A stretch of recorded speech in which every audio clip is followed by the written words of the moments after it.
All right, how's everybody doing? Hotep, hey, this is Michael Imhotep, founder of the African History Network, host of the African History Network show. I'm a talk show host, researcher, lecturer, writer, and historian. It is Thursday, May 6, 2021, and I am here with a brilliant historian and scholar. You've heard me talk about him a number of times on the African History Network show. And I interviewed him a couple of years ago when he was speaking here at the Charles H. Wright Museum of African American History. We're joined by Dr. Daryl Scott from Howard University's History Department. How you doing today, brother? I'm doing fine. How are you doing, Michael? I'm all right, brother. I'm all right. It's busy, man, and I'm on the radio 6 days a week, and doing Roland Martin Unfiltered on Fridays, a panelist on Roland Martin Unfiltered. But it's good, man, and I'm glad to have you here because this is a continuation of a conversation that we had at dinner about 2 years ago when you spoke here. And I want you to know that wasn't 2 years ago. The time goes by fast. What was it? 2019? Right before the pandemic. So that's 2020. Why it's so long ago. Okay. But it was really February of 2020. It's one of the last times I flew. So. Right, exactly. February 2020, right. So a scholar brought you here, Association for the Study of African American Life and History, the organization that Dr. Carter G. Woodson co-founded September 9th, 1915 in Chicago. And we know he was the head of ASALH. And they took you to dinner after your speech, and it was you, myself, and another historian, Jamon Jordan, who's famous here in Detroit, brother. And we had a long conversation. I know. Good people. And, I'm a Chicago boy. And every time I go to Detroit, it feels like it's the same city. Okay. Yeah. Right. There's so much in common. Absolutely. Well, I wanted to have this conversation, and what we're going to discuss today, everybody, is the 13th Amendment and mass incarceration myth. Okay, and 13therism is a term that Dr. Daryl Scott has coined. 13therism. Okay, we're going to deal with this, and we'll talk also some about the 1619 project and some of the flaws in the 1619 project, because you've been critical of that as well. So I want to frame this conversation. So Dr. Daryl Scott is a history professor, professor of United States history at Howard University. He's a professor in the history department. He's taught there since 2003. From 2005 until 2009, he served as the department chair. He started his career at Columbia University in New York City in 1993. And in between, he served as director of African American Studies at the University of Florida in Gainesville. Okay. Now he researches and writes on American intellectual history, nationalism in the United States, and currently convict slavery since 1615. Convict slavery since 1615. Okay, you're gonna have to give us an explanation on that as well. Okay. In 1998, he won the James Raleigh Prize for the best book in race relations history for Contempt and Pity, Social Science and the Image of the Damaged Black Psyche, 1880 to 1996. Okay. And this is a bad brother. Now, he also is a past president of ASALH, Association for the Study of African American Life and History. If it was not for Dr. Carter G. Woodson and ASALH, we would not have African American History Month, Black History Month, which started out as Negro History Week in 1926. We wouldn't have Black studies. Say again? We wouldn't have Black studies. We wouldn't have Black studies if it was not for Dr. Carter G. Woodson. And Woodson is very, very much, I think, underrated. I think he's very much underrated and underappreciated. So he has a whole list of accomplishments as well. Give people your website. They can go to your website and find out more also. www.darylmichaelscott.com, one word. Okay, darylmichaelscott.com. And it's Daryl with one R. DarylMichaelScott.com. And not that guy in Ohio. Not that guy. Exactly. Not Pastor Daryl Scott. Exactly. So I wanted to have this conversation because this evolved out of the dinner that we had back in February 2020. And you and I had a conversation during dinner, and and we discussed the myth of the 13th Amendment of 1865, ratified December 6, 1865 to the U.S. Constitution, and the myth that the 13th Amendment re-enslaved the former slaves, okay? You talked about the documentary 13th by Ava Duvernay, and I remember when I saw the documentary twice, and when I saw the documentary right around that time, I was doing research on a lecture dealing with the history of the war on drugs, and I had done research on the war on drugs before, and when I dealt with when I was doing this research, I kept coming up with this same question over and over again. Now, I heard people say the 13th Amendment re-enslaved Black people, and it said that they were free unless duly convicted of a crime. And I'm going to pull up the actual text of the 13th Amendment here in just a second. And the question, when I go through and study the chronology of the history from 1865 to the beginning of the war on drugs, June 17th, 1971, under Richard Nixon, that's 106 years. I kept coming back to the same question. If the 13th Amendment was created to re-enslave us and it created mass incarceration, why did it take 106 years for mass incarceration to start? Exactly. I kept coming back to that same question over and over again. Huge question. And it's, you would think, no, I started teaching a course around this. And one of the impressions that the movie creates, and again, this doesn't start with the documentary.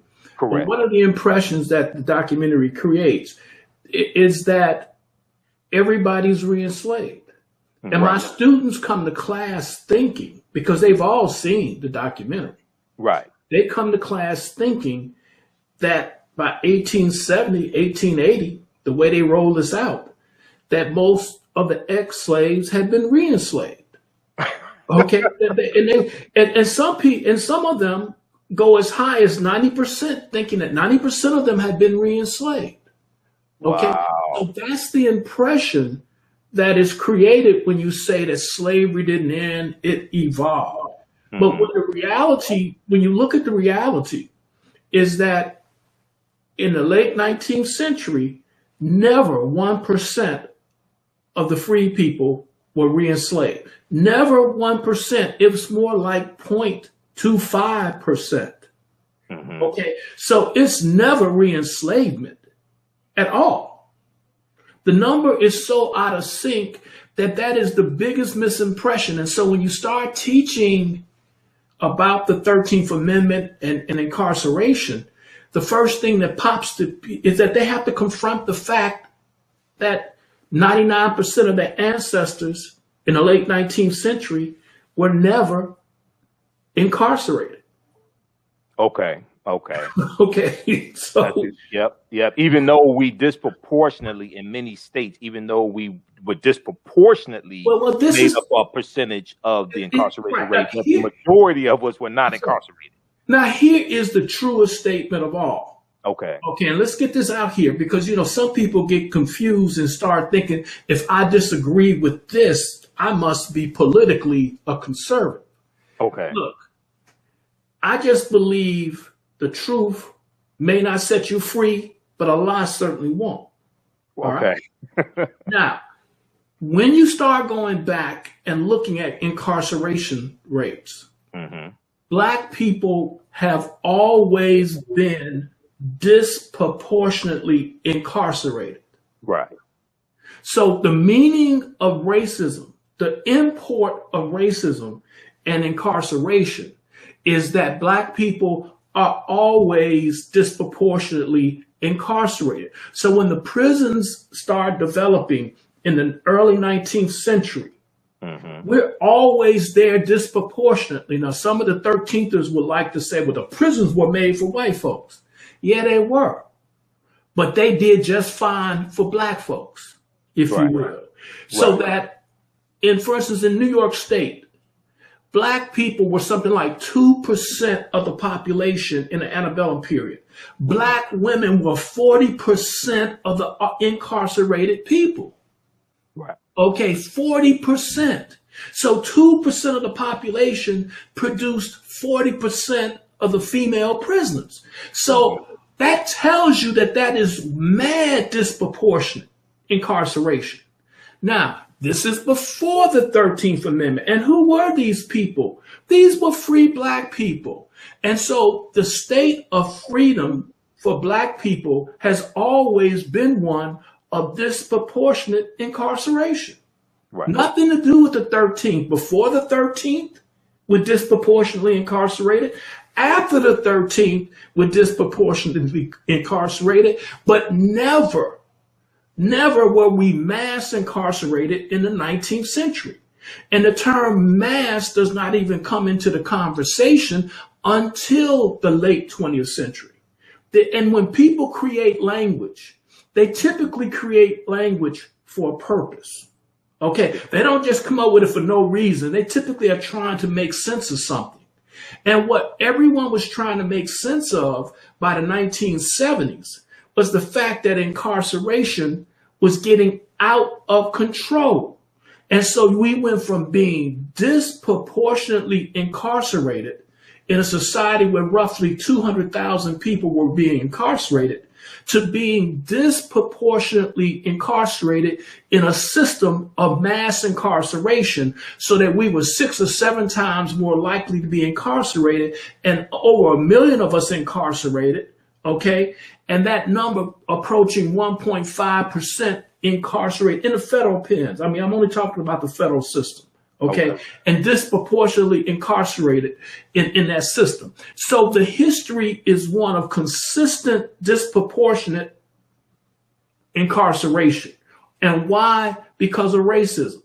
Right. Now, why anybody hauls the 13th Amendment into this conversation, I don't know. I mean, but it's like, I know why. And I say why, because it's a wonderful conspiracy theory. Right. So let me do this. Let me pull up, I have the text of the 13th Amendment here, and I encourage people to go to archives.gov, which is the official website of the National Archives, archives.gov. You can also go to loc.gov, which is the Library of Congress website, loc.gov. And you can read the entire U.S. Constitution. You can read the 13th Amendment. You can read all the amendments, the 27 amendments to the U.S. Constitution. So I'm going to pull this down also, the Chiron down there. So if we look at the 13th Amendment, the 13th Amendment is 2 sections. First section, section 1, neither slavery nor involuntary servitude, except as punishment for crime, whereof the party shall have been duly convicted, shall exist within the United States or any place subject to their jurisdiction. Okay, so people focus in on the party shall, or whereof the party shall have been duly convicted, and they focus on that and say that's a loophole. They say it's a loophole. Okay, I've heard well-known African American historians say this, highly respected African American historians. African Senate historians, I've heard say this, okay? Section 2, some friends of mine, okay, I've heard say this. A lot of my friends, I got some former students out here saying this. Yep. Now, Section 2 says Congress shall have power to enforce this article by appropriate legislation, okay? Now, the 13th Amendment was passed by Congress January 31st, 1865. It was ratified December 6, 1865. And adopted December 18th, 1865. Okay. Now, Dr. Daryl Scott, when I had a conversation with you and historian Jamon Jordan, we would talk, man, we talked for 2 hours at dinner. Yeah. You talked about the Northwest Ordinance of 1787. Right. And how that's crucial to understanding the 13th Amendment of 1865. Could you explain the Northwest Ordinance of 1787, please? Yeah, but let me first say something. Okay, go ahead. This clause is dealing with 2 kinds. Let's talk about 2 kinds of slavery. Okay. And let's just look at the language for a second. Okay. All right, involuntary servitude. I have not found in any document the phrase involuntary servitude prior to 1785, when Thomas Jefferson and a committee used the phrase to talk about Western expansion in general. That bill did not pass. 2 years later, the Northwest Ordinance passed, but it has this phrase involuntary servitude, and it also has the phrase slavery, except as punishment for a crime. Now, one thing I want to say is, let's talk about two different kinds of slavery. Okay. Let's talk about chattel slavery, and let's talk about slavery, convict slavery. Okay? Now, chattel slavery is when you become property and you are owned for your life, and it is intergenerational, which means your status gets passed on through your mother to your children. Okay? So that's intergenerational chattel slavery, when you're treated like personal property. Convict slavery is when you are a convict. The state has the claim, the right, and the power to take your labor without compensation, but it's typically for a term. Typically for a term. Now, why is there redundancy in this clause? It says involuntary servitude or slavery. And it's precisely because there was nothing a white man can do in British North America and then in the United States to ever become chattel slavery, a chattel slave. Nothing they could ever do. And the British were notorious for denying that anybody white had ever been a slave. Other whites in Europe sometimes admitted that whites were slaves. Okay. Right. But the British always denied.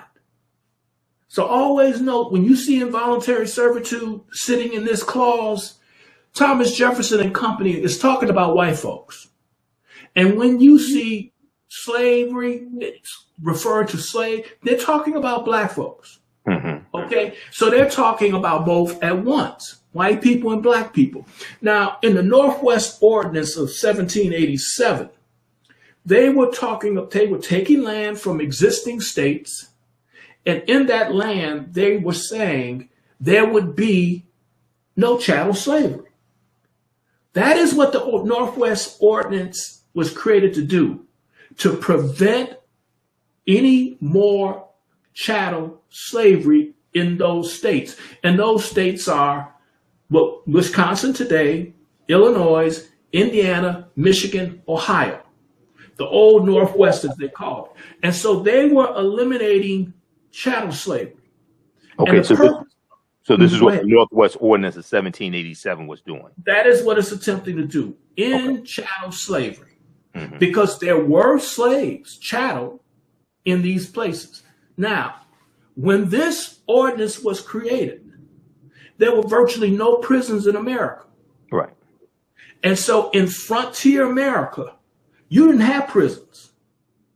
So what did you do? When someone broke a crime, you basically had choices of leasing them out to people, selling them out for a term. You could whip them, cut off their ears, brand them, or put them to death. So when this ordinance was created, it was created in an age, in a land where there really were no prisons. Okay, so this ordinance is for how to deal with people who broke the law on one hand, the white ones, involuntary servants, the black ones, slaves. So this was about that. It was about, and by the way, most of the time we're talking about free blacks. So we're talking about what to do with a free black who broke the law. You could make them slaves for a term, not slaves for life, slaves for a term, not their children. So I'm trying to break down, because this long history starts right there in a different world. It starts in a different world. Okay. Now, Jefferson wants to end chattel slavery. Now, people don't want to deal with this. He wants to end chattel slavery, and he wants to end the presence of black people in America. He doesn't want black people in America. Right. He doesn't want slavery, and he doesn't want black people in America. So if you want to call this clause something, this is a white nationalist clause. This is a Richard Spencer kind of clause that says that this is going to be an ethno-racial state without black people. Mm-hmm. Because we're going to kill chattel slavery. And we're going to prevent free blacks from going to the Northwest by getting slavery, ship them all abroad if you can. But what we're going to do in the meantime, in between time, is if they break a law, they will be sold for a term. This is important. Why? Because at this moment in history, black people in Maryland who were free, were being sold back into slavery when they broke a law because they didn't have prisons. Okay? And you could sell a free black into slavery for a term of years. Now, white people could be sold too. And in colonial America, white people were sold to other white people. Some white people were sold to black people, but they were never slaves. They were servants because they broke a law. Okay, so the whole notion then, remember now, when you deal with that, okay, so when you say white people, involuntary servants, that's white people playing skull games with white people. Okay. And when black people buy this kind of stuff, they're buying into the skull game. All right. So white people, okay, anyway, so white people are having mental sex with white people. Okay. I want to make it clear to you. Okay? Go ahead. Make it plain. Like Malcolm said, make it plain. I can sell you right next to the black guy. Mm-hmm. And I can sell you for 10 years to a black guy. Right. Okay. Right. But you're not a slave. But that free black, he's a slave. And we're doing this because we don't have prisons. Nobody's come along with prisons. And our choices are few. And we kill you for a lot of things. We got 100 and something laws for which we will put you to death. So the prison is reform. So the prison is a system of reform where we're going to reduce the number of capital offenses, capital meaning we put you to death, right? We're going to reduce the number of capital offenses to a few, and we're going to spare your life and reform you. Okay? So this is before all that comes along when this clause is written. The practical effect of this clause as time goes by, increasingly, it's proven effective in doing one thing. Okay. Killing chattel slavery. Wherever this clause is put in a constitution in the United States, and it's put in every constitution for a free state, every free state gets this clause. Okay? Congress puts it in every free state constitution. So every new state has it that's free. Old states don't have it. Virginia doesn't have it. Delaware doesn't have it. Okay? Those original 13 don't have it. Michigan had it. Okay? Ohio had it. Oregon had it. Iowa had it. California had it. So all the free states got this clause. And it is effective in doing what it's supposed to do. Kill chattel slavery. And all the way up to the Civil War, there were free blacks and white folks who were sold on an auction block when they committed crimes in these states. All the way up to the Civil War. 1861. Actually, I'm sorry. Let me be precise about this because it gets interesting. Okay. Because this gets to the other side of this story. Yeah, I'm getting some feedback. Okay, well, let's get some feedback because I've run enough of it for now. Okay, no. You mean some static? Okay, No. I turned on your volume a little bit. I need to check something. I want to make sure I don't have too want to make sure I don't have two browsers open so I don't hear myself. Hold on just a second. Okay. All right, that sounds better. Okay, go ahead. Go ahead and continue, Dr. Daryl Scott. And so then the people who create the 13th Amendment, okay, not the clause, but the amendment, in which they basically take the Northwest Ordinance, right? The people who create this clause, this has been around 60-something years by the time the 13th Amendment is drafted. Okay. And it's what we call boilerplate. All right. And, you know, in the law, people say, well, it's boilerplate. That means people don't think about it. Now, let me tell you what boilerplate is. I happen to have been a legal clerk, never a lawyer, legal clerk in the Army. And we did a lot of stuff with boilerplate. You take language that exists and you charge people with existing language, right? So it's like a contract that it's the same contract you use every time. Why do you use the same contract every time with all that boilerplate language? It's because it's tried and proven. Right. Okay. Boilerplate is tried and proven. And so when somebody puts a boilerplate in legal terms, it's basically, they got you. Okay. This thing has been through everything. This charge that they're putting you on, it's been to court. It's been argued about. People have appealed it. They have done everything. This thing works. It sets a precedence. It sets a precedence. And I mean, and it's got a track record. Okay, I just want to be clear, because wherever they put that clause, they ended chattel slavery, and they wanted to do one thing. No, they weren't trying to get rid of prisons, nor were they trying to get rid of convict slavery. They were trying to get rid of chattel slavery. Okay. Now, the abolitionists, some of them were for prisons because they were reformers. Okay? But here's what they didn't want, and here's what they didn't know. Charles Sumner, everybody points to Charles Sumner in the hero in the 13th narrative because Charles Sumner said we shouldn't use this language. But let's be clear about one thing. Charles Sumner was for prison. He was not against prisons, and he was not against prison labor. Okay? All the prisons, white and black, would labor. So he was for all that.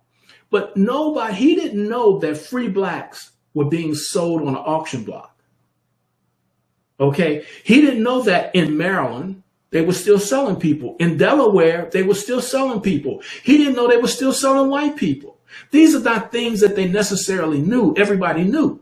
In 1840, for instance, when Harrison was running for president, he got accused of selling white people into slavery. And they would call it slavery when they were trying to be pejorative. So white people who were being sold into involuntary servitude, when it got to politics, were saying that they were saying they were being sold into slavery. And yes, they were. They were being sold into a slavery for a term of years. So the 13th Amendment, that clause was supposed to kill everything, but the people in the North didn't get it. But they weren't trying to kill the chattel slave, but they were trying to kill, and we'll know in a second, they were trying to kill immediately the idea that you could sell a black person.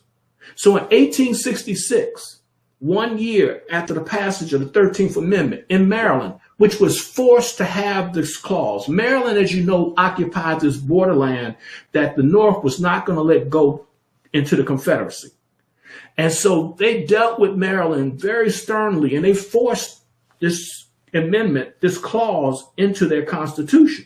So they made Maryland take it.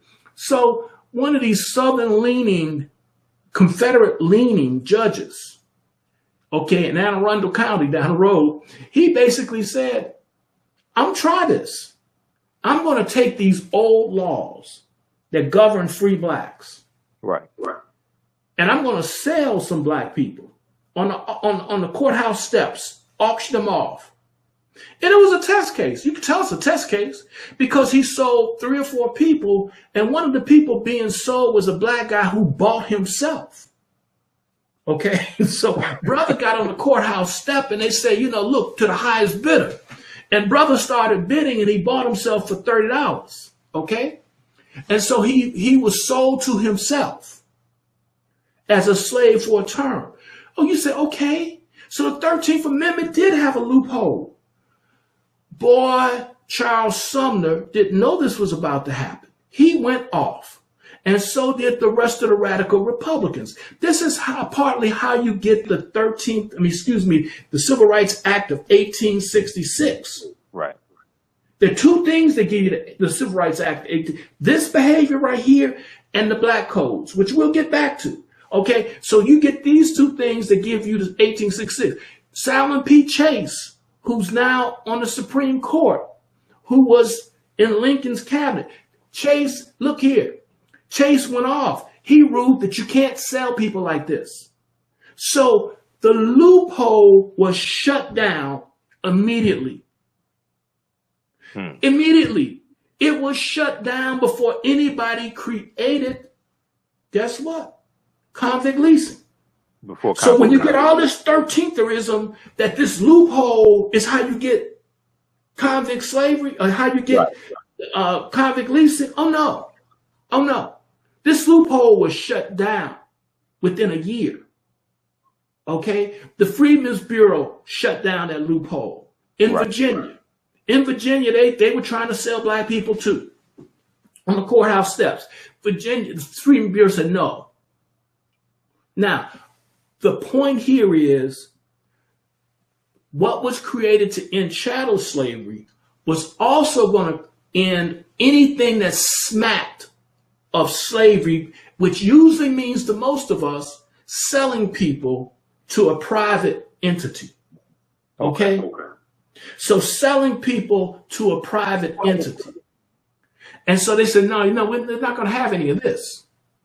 Now, convict leasing is different. And convict leasing comes along, and it doesn't start after the 13th Amendment. It starts before the 13th Amendment. Right. In Alabama, right? I think it's in the 1840s. It starts in Louisiana. But and here's something that historians didn't know. It also existed in Virginia in the 1850s. So this ain't no long ago, far away stuff. Convict leasing existed. And in Virginia's case, it's kind of interesting because, in both cases, it's interesting because convict leasing took place in the South, where black people were typically sold to a contractor, leased, I should say, to a contractor. Okay. And there's, by the way, you buy the lease, you bid on the lease, and sometimes you're literally looking at the people you're about to lease. So it smacks in certain ways of slavery. Okay. Because you can see that sometimes the people go in and say, I want to review these slaves and make sure that they're worth buying. And white people too, white and black. They're looking them over, looking them in their mouth and all this kind of stuff sometimes, right? And so they want to make sure that what they're leasing is worth the lease. But in Louisiana and in Virginia, the tendency is to have the white folks being leased out and working in the prisons, and the black folks being leased out to work on the hard labor. Now, this is very consistent with the fact that white people weren't supposed to do hard labor in the South, right? Under slavery. So this is consistent with that. And so the first guys of convict leasing in the South made a differentiation once again between black and white, and it's racist and discriminatory. Both are being leased out in both of these states. Both are being made to work in both of these states. And in our common parlance that I think trivializes everything, there's white privilege for the white convicts. Okay. In that language, that language of privilege. But anyway, I don't want to get into that today. But anyway, so that people understand that there was a two-tiered system of convict leasing. After the war, whites still have some privilege, but you know what? Whites increasingly find themselves in convict leasing doing a lot of the work that black people do. It's no automatic free walk to a smooth deal, right? In other words, oftentimes they were doing the same kind of back-breaking and you perhaps will die labor, all right? But they still tended to be, hey, just like today, there's still privilege in the prisons on who gets what job. Okay, so there's always that in the system. The racism is the universal, my friend. It's the universal. But what is there? So convict leasing comes along despite the 13th Amendment, because the 13th Amendment doesn't have any problem with hard labor for convicts. None. Zero problem. Okay? It ain't nothing new. The 13th Amendment does not create convict slavery. It does not. It goes all the way back to 1615. So there's nothing new. There's 250 years of there's 200 years of convict slavery before the 13th Amendment. Okay? You get me? It's right, 200, in fact, 250. So roughly 1615 to 1865, white people could be sold as involuntary servants to other people. So 250 years of it. So we know about the convict. We know about the indentured servitude. Okay. Are you hearing me twice on your end? No, I'm not hearing you twice. Okay. Maybe it's just feedback on my end. And those watching, let me know if you're hearing me twice. If not, then the audio will come out okay then. So we know, and I think it's important. I held up this book here. This is Before the Mayflower by Lerone Bennett Jr. Chapter 2 Before the Mayflower really helps to lay out this chronology of history, and it deals with white people being put into involuntary servitude. It talks about some free blacks who are going to own. I'm sorry. It talks about white people being put into indentured servitude. I should say indentured servitude. Go ahead. But let me clarify something. Okay. All right. Sorry. Historians have been very sloppy. Okay. And sometimes I think they're sloppy with a purpose. Okay. There's a way that we want to call everybody an indentured servant. Okay. So, and we get this impression that that indentured servants came voluntarily. Mm-hmm. Okay. Right. All right. Not everybody came voluntarily. And it's really striking how we refuse to call a slave. All right. Okay. So, but along with the volunteers who had their money to pay for their ship to the New World, see, if you had your money, okay, you just got a ride over and you went about your business. If you volunteered but you didn't have enough money, okay, someone would pay your way over and you were still a volunteer and you were leased out to somebody as a servant, usually for about 7 years. Okay. That's voluntary. Okay. Servitude. That's voluntary servitude. And they were called indentured servants. Now, an indenture is a contract. Okay. It's just a contract, term for a contract. And so you say, I'll sign right here and I'll do some time to get over there so I can have a new life. Well, some of the white folks who came did not come voluntarily. They came because they were convicted of a crime, often a petty crime, in England. And some didn't commit any crime. Okay? They were kidnapped. And they used to call it spirited away. Okay? And later on, after the American Revolution, when the British started snatching Asians and bringing them to the New World, they call it Shanghai. Okay? And so then you could be spirited away. You could be kidnapped against your will. Kidnapped is against your will. And put on a boat. And the next thing you know, several months later, you're in America. Right. Okay. Now what happens? They sell you. Volunteer, you're sold. But the other way, and so by the way, if you didn't volunteer and they're taking your labor, my friend, I don't care if they call you an involuntary servant, you're a slave. You're working for free without compensation against your will for a term of years. Okay, now, the reason I bring this up, because again, I'm going to even argue with my boy Woodson behind me. Okay. It's because when you get these Africans, I was taught and believed until I started doing this project that those first Africans were indentured. Right. Here, check this. It's just very simple. Who are you listening to about this? If somebody snatched you from Africa and you didn't speak English, they sold you when they put you on the ship. When you got here, they sold you again. Right. Now, you didn't sign a contract. You didn't speak English. You couldn't consent to a contract. And so what contract?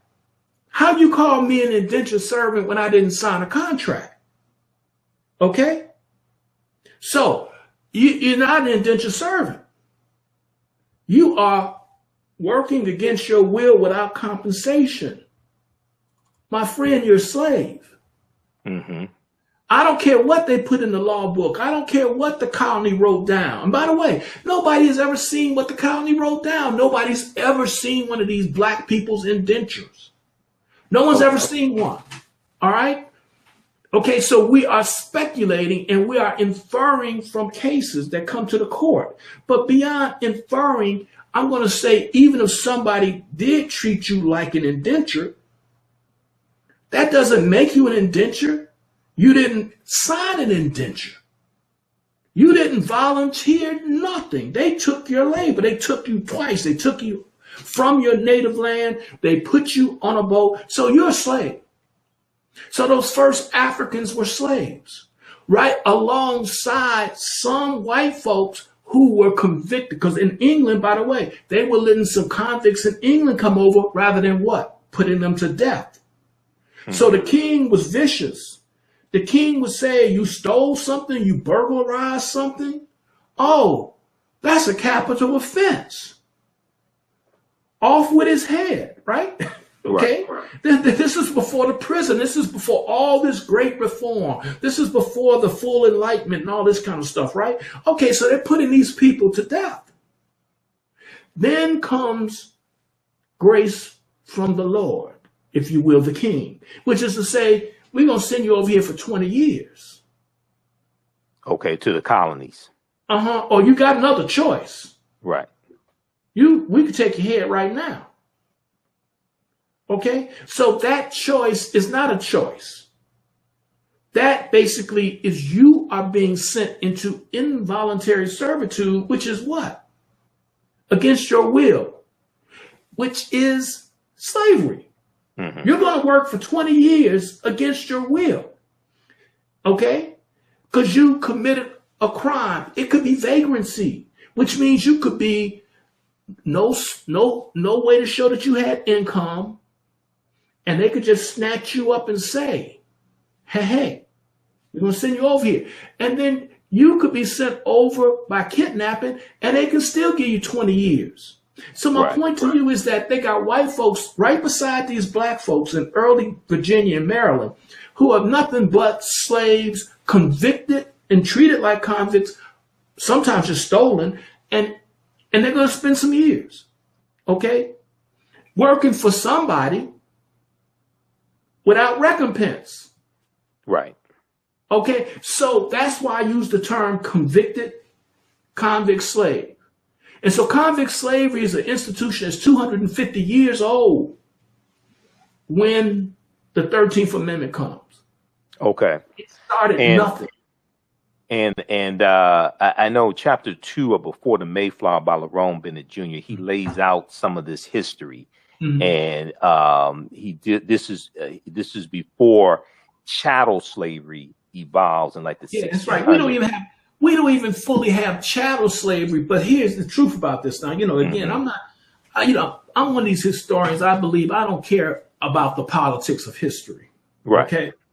I really want the cards to fall where they may. Because I think the highest expression of intellect is solving problems. All right. And how to get out of a mess.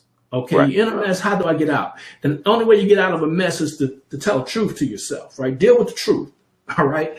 And so when you start looking at the development of chattel slavery, look, from the very beginning, there's chattel slavery in North America, as we know, the Spanish. And by the way, the Puritans are not tripping about stuff like this. Okay. The Puritans have no problem putting Native Americans in slavery. Okay. They don't have a problem with this. Okay. And so what everybody's scared of what the king will say.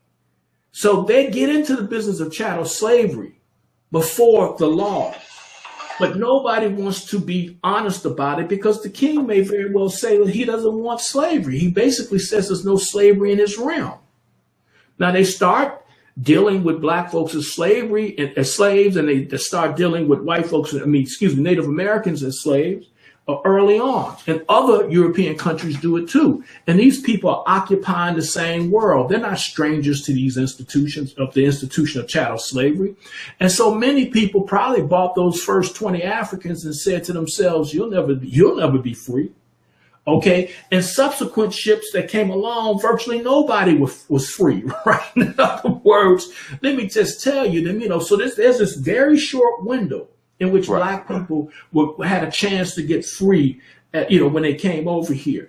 And so then what you got in the 17th century, well before, we like to say that plantation slavery starts around about 1705. But what you have by the time you get into the 1630s, you got people who are being treated as chattel in Virginia and Maryland. Okay. Even though these cases don't start busting up to the courts until the 1640s and so forth. Okay. Right. So don't think that there's no chattel slavery until then. It's a very short window. So you're really talking about something like 10 to 15 years. Okay. This is a period of time shorter than 9/11 to now. Right.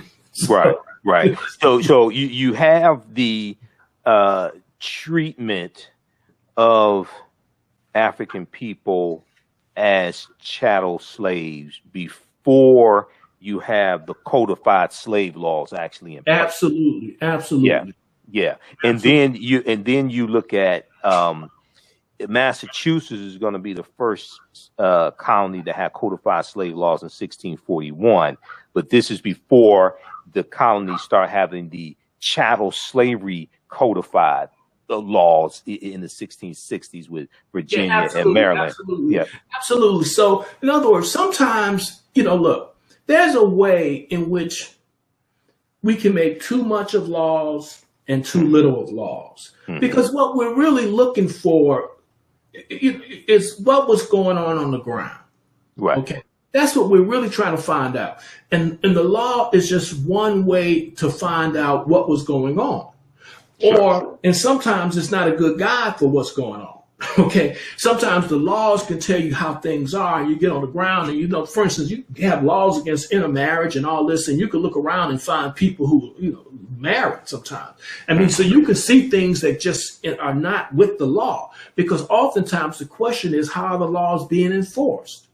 And so there's practice, there's law, and sometimes there's discrepancies between the two. And what a good scholar does is that you look at practice and law and you discuss these kind of things as openly and with as much detail as you can so that people get a sense of what was going on. Right, exactly. You were quoted in the article from USA Today back from February 8th, 2019. 1619, 400 years ago, a ship arrived in Virginia bearing human cargo. And you talked some about what you just mentioned here. We're going to come back to the Northwest Ordinance in just a minute. By the way, in South Carolina. But I'm saying, you changed your mind. That's what I was coming to. That's right. And it's not that the history changed, and I have the article up here. That's right.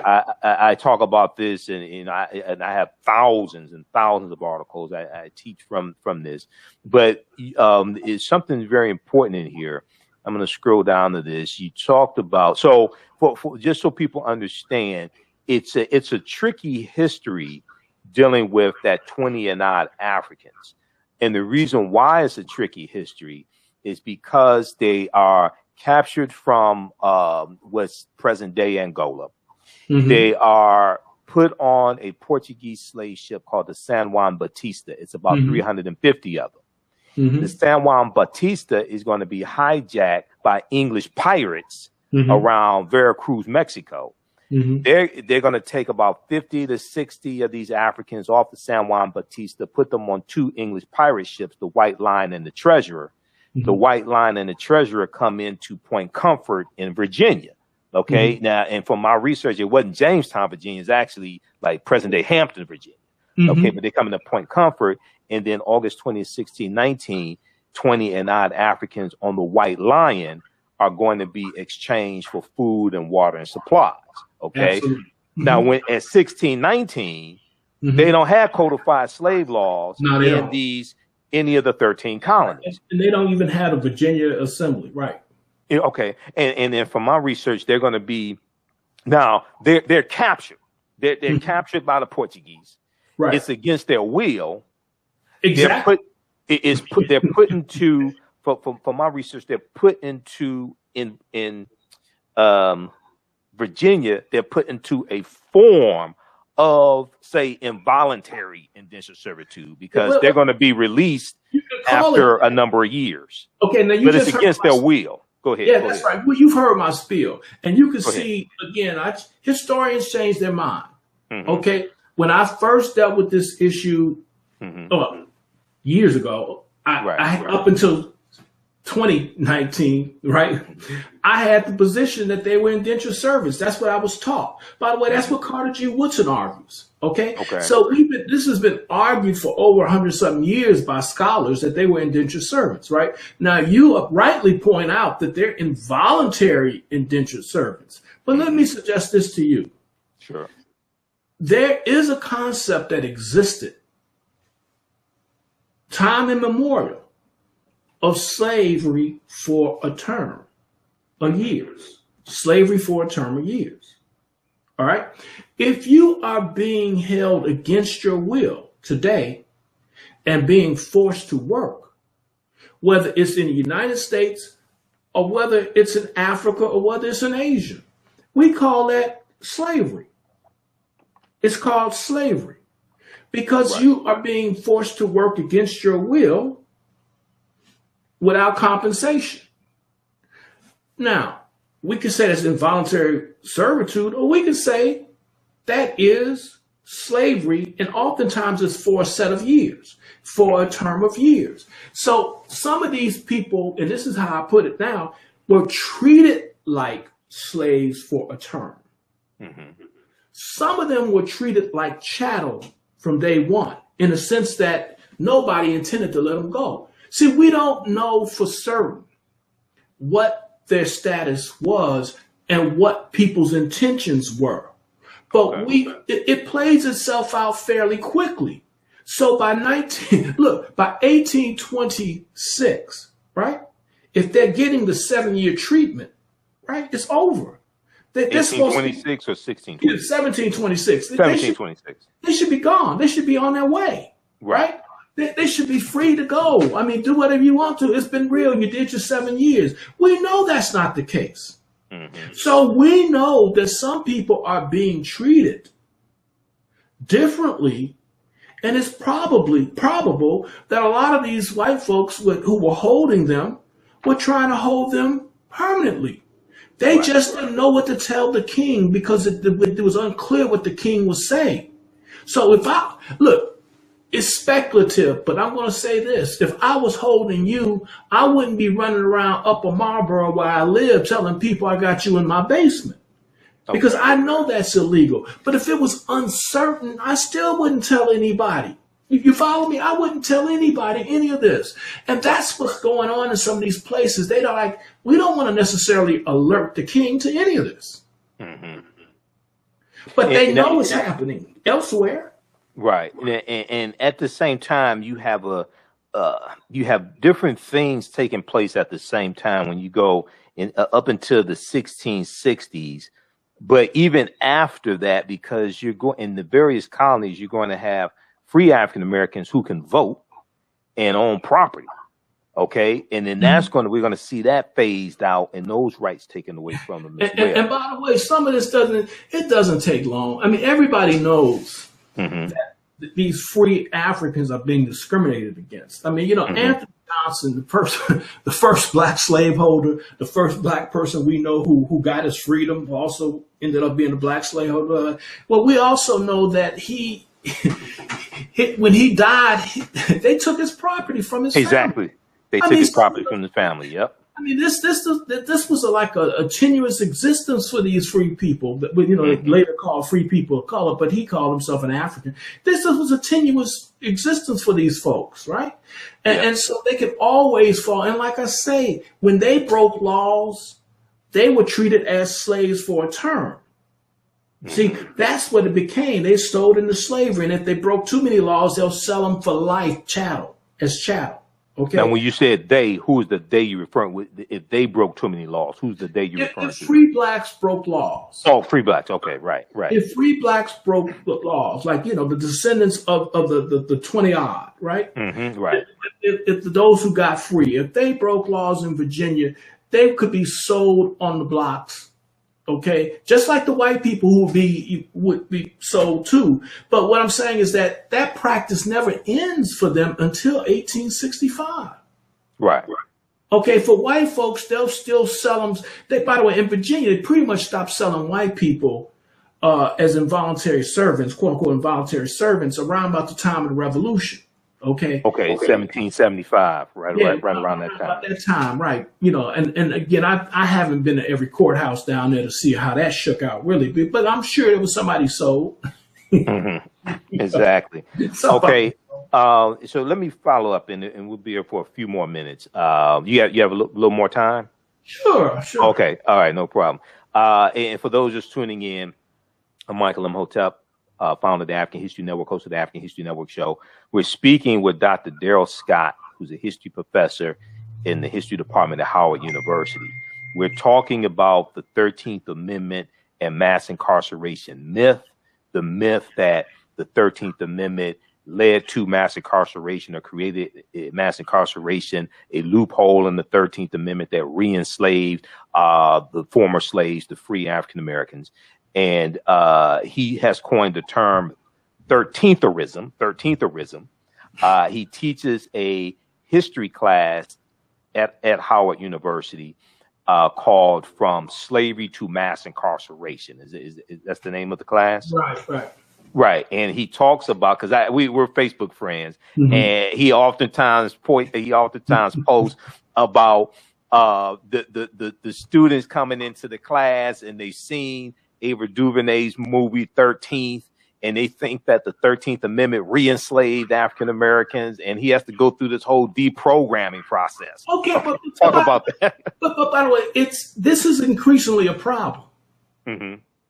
This is increasingly a problem across a whole bunch of topics. You know, we're going to talk a little bit, I know, about 1619, the New York Times 1619 Project. Yep.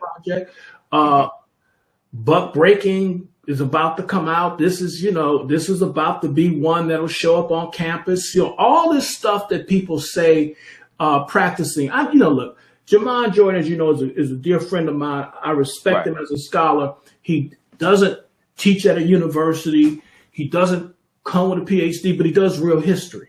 Okay. Yeah. And we historians often debate. We don't agree on anything except we're going to use evidence. And we're going to be rigorous in our use of evidence, and we're going to argue stuff. Okay, boom. And we don't sell stuff that we can't prove. And we don't see the past as a place where you find lies and myths that you can use to justify any and everything you want to happen in the world. Okay. So there's a kind of rules of the road, but increasingly we live in an age where history is becoming propaganda, and the white folks ain't the only propagandists. Okay. Historically, they were the propagandists, and Woodson basically spent his life trying to dispel the lies told about us. Now we're lying on ourselves. Increasingly lying on ourselves. Sometimes it's very well-intentioned stuff. Okay. I mean, the 13thers are really people who want to end mass incarceration. I'm not against their goal. I'm for their goal. I want to end mass incarceration too. But sometimes people think that a lie will set you free. And a lie usually won't set you free. If I thought lies would set you free, I'd make history bunch of lies if I thought it would work. Okay? But I don't think a lie will set you free. Speaking of that, you wrote an article for, we're going to come back to South Carolina 1866 in just a second, because when we had dinner, you said something that really made me think. But you wrote an article that was picked up by History News Network, and I want to flip over to that. Daryl Michael Scott, Bad History and Worse Social Science have replaced truth. And in this article, you talk about the origins of the 13th Amendment myth. And you mentioned a man by the name of Lee Wood in the 1960s in California. Okay. Talk about this and how this 13th Amendment mass incarceration myth came into existence. Yeah. So the brother, and by the way, background on this, I was being talked about on a radio show, and when Lee Wood was on it, by the way, because the guy was going at me because as an anti-13th, this was the early days of when I discovered this, right? So now what were the early days? About the time I met, maybe 6 months before we met in You talking about 2020? Okay. Yeah, I'm talking about 2019, 2020. That's right. Okay. I've been upset about the 13th stuff for ever since Duvernay's came out. But anyway, but then I decided I was going to do something about it, write about it, but research and write about it. But what happens is that Lee Wood is in California in prison. And the way he tells the story is that he was sitting around with other prisoners who were left prisoners. They were the left revolutionaries. And he believed that they were reading the Constitution. And he read the 13th Amendment and had an epiphany. And he thought what he read in the 13th Amendment, that loophole, explained why he was in prison working. Right. Okay? That's why he's here. He was re-enslaved and put to work. Now, he was in a California prison, and he didn't get out until some years later, but he told his brother about this, and he says his brother goes out, and he wants his brother to tell Angela Davis, and Angela Davis gets told this, but I don't know if that's where Angela Davis gets this idea from, but Angela Davis writes an article about Frederick Douglass not dealing with the issue of convict leasing, and said, critiquing him for being bourgeois and not concerned about the plight of black prisoners, right? And so in this, she mentions the 13th Amendment and its loophole. And so in that 1994 article just blows up, okay? And so this goes from kind of prison thought in prison movement circles into something that becomes fully academic, because this, the kind of bridge between the activist world and the academy is no better embodied than by Angela Davis, right? And so Angela Davis uses this notion in an article. It doesn't become her central way of understanding mass incarceration, because Angela Davis understands it is a bona fide radical and believes that political economy and things like this is what shapes the world, right? And so her understanding of mass incarceration is not reducible to the 13th Amendment, but her passing phrase is what kind of catapults this into the academy, the discourse in the academy, in the same way that Lee Wood's activism, put it in prison activist circles. And so prison activists throughout the 60s and 70s, into the 80s and 90s, have latched on to the notion that the 13th Amendment is why they are incarcerated and forced to work. So, in other words, it's got this two tracks. One ends up being academic, one ends up being the prison activist, okay? And so this is how, and by the way, a lot of stuff comes out of the 60s, and it churns and churns and churns, and then sometimes it gets to be something that blows up big, right? And so an idea that comes out of the late 60s and early 70s becomes the basis for our politics about abolition and other things by the 2010s and so forth. So it's kind of a fascinating story. Right, it snowballs. That's right, how this snowballs and grows, right? And so that in and of itself is fascinating as an intellectual historian, right? So you trace the 13th Amendment mass incarceration myth, the link between the two. You trace that back to an incarcerated activist named Lee Wood in the 1960s in California. Okay. All right. That's interesting. And see, once again, Back in 2016, when Harper's Bazaar Weekly had their cover story, it was, I think, April 2016. They had their cover story called "Legalize It All," and it was about the history of the war on drugs and Richard Nixon's war on drugs. And the journalist Dan Baum, Baum, talked about an interview he did with John Ehrlichman years before, who was Richard Nixon's domestic policy advisor. And Ehrlichman went to prison for 18 months, federal prison, for his involvement in the Watergate scandal. And Dan Baum said that John Ehrlichman told him that the war on drugs was a war on two populations. It was a war of Richard Nixon's war on drugs. Richard Nixon declared his war on drugs June 17th, 1971. He said it was a war on the anti-war effort, the anti-Vietnam War movement, the hippies, things like this. And it was a war on the African-American community. And he said they associated heroin with the African-American community. They associated marijuana with the anti-war movement. And he said by doing this, they said, you could target their organizations. You can run these news stories about them on the news. You can incarcerate them, things like this. And so I was studying like the whole history of the war on drugs and drug laws, going back to the 1875 anti-opium laws in California, targeting Chinese men working on the railroads. And once again, the question I kept coming up with, because I saw Ava Duvernay's movie that came out in 2016, and I kept hearing even before that, Michelle Alexander and the New Jim Crow. She has two explanations, right? It's at once the New Jim Crow, and it's once it's 19. She's a 13ther and a segregation. She has both metaphors at work, right? Okay, in the New Jim Crow, yeah. See, and Michelle Alexander, and I read her book as well, and she pushed this as well. And then the question I kept coming back to, and this is what we talked about when we had dinner in 2020. If the 13th Amendment was created to re-enslave the former slaves, re-enslave African Americans, and create this mass incarceration, what have you, why did it take 106 years for mass incarceration to start? Because it was nobody's intention. Exactly.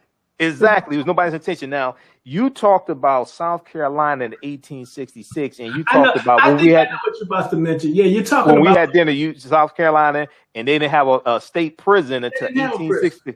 Talk about that. Yeah, well, again, in the South, a lot of people didn't believe in spending money on prisons. Okay. Yeah.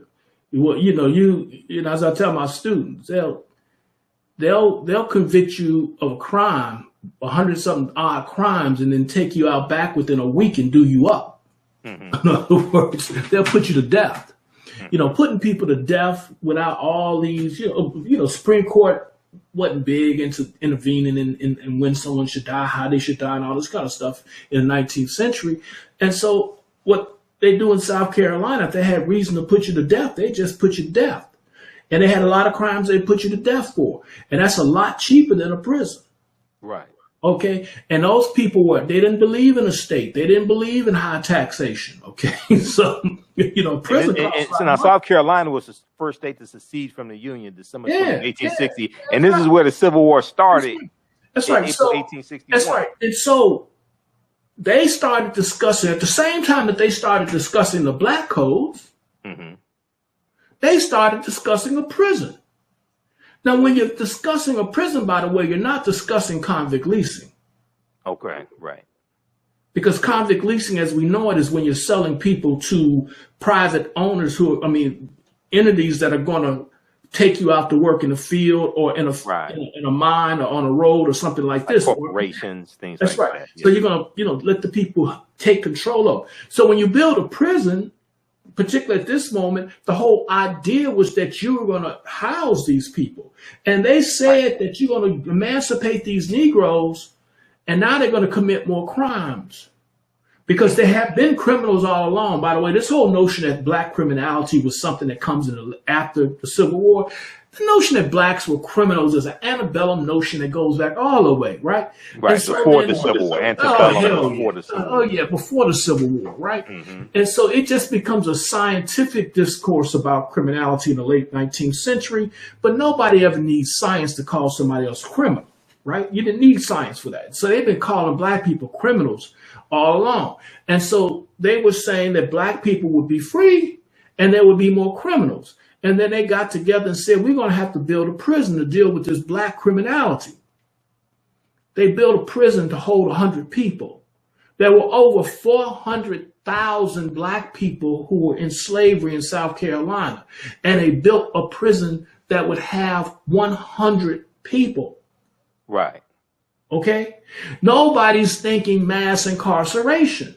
Right. Nobody's 1866. 1866, the year after the Civil War ends. About re-enslaving 400,000 people. Right. This is utter nonsense. Mm-hmm. Okay? And it plays on the fact that, we think they're criminals. We need a prison. Well, how many are you going to have? You got 400,000 black people who are about to be freed. How many criminals you think you're going to have? How big is your prison going to be? We'll have 100 cells. Mm-hmm. Okay? So, no, they're not thinking mass. When they said the Negro was more criminal, they meant relative to whites, and they didn't need a prison for whites. And when the whites got out of control, they just put them down. They need it for the free blacks, now that they're going to have more of them. Right? Mm-hmm. And how many do you need? 100. Yep, they had 100 beds, 100 cells, 100 cells, 1866, South Carolina. They're going to build 100 cells. This just goes to tell you there's nobody's mind that they're going to re-enslave 90% or 100% of black people. Okay, this is just mythology gone mad because we think, watch this, we think that if we can draw the link between slavery and mass incarceration, we can convince white people that slavery is existing and it's evil. And white people, they agree slavery is evil. Let me tell you something. That assumption is not even a good assumption. Okay. if you put the 13th Amendment to a vote today, I don't think you would. I think you get the same 57% of white folks who think black people it's okay for police to shoot black people. You get the same 57%. Well, brother, on my show yesterday, I talked about the attack on critical race theory and the attack that Mitch McConnell and other Republicans are doing on the 1619 Project. And we talked about in the Tennessee state legislature, State Representative Jeff Lafferty misunderstands the 3/5 compromise and said the 3/5 compromise was something good. 3/5 compromise 1787. You had some very, very ignorant people in these state legislatures and the U.S. House of Representatives and U.S. Senate, very ignorant of history. And this is extremely dangerous. Let me tell you something. We got some black people who wouldn't mind bringing the 13th Amendment back if you got rid of laws for gay marriage. Mm-hmm. We got all kind of people out here. We live in interesting times. Right, exactly. So don't put nothing up for the vote, but don't assume, like my whole point is, don't assume that anybody thinks that mass incarceration is wrong because it's like slavery. That's bad. Nobody thinks that. That is not a winning argument. Right.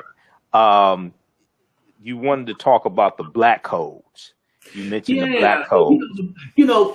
The biggest device in 13therism has to be understood as a theory that's trying to hook a person into a narrative, right? Mm-hmm. In a kind of conspiracy theory way. And so then you gotta have this proof that people are trying to re-enslave black people. So the way you do it is, of course, you say there's a loophole in the 13th. So that's the first device that they point to, that loophole. Right, and then the second device they point to is the black code.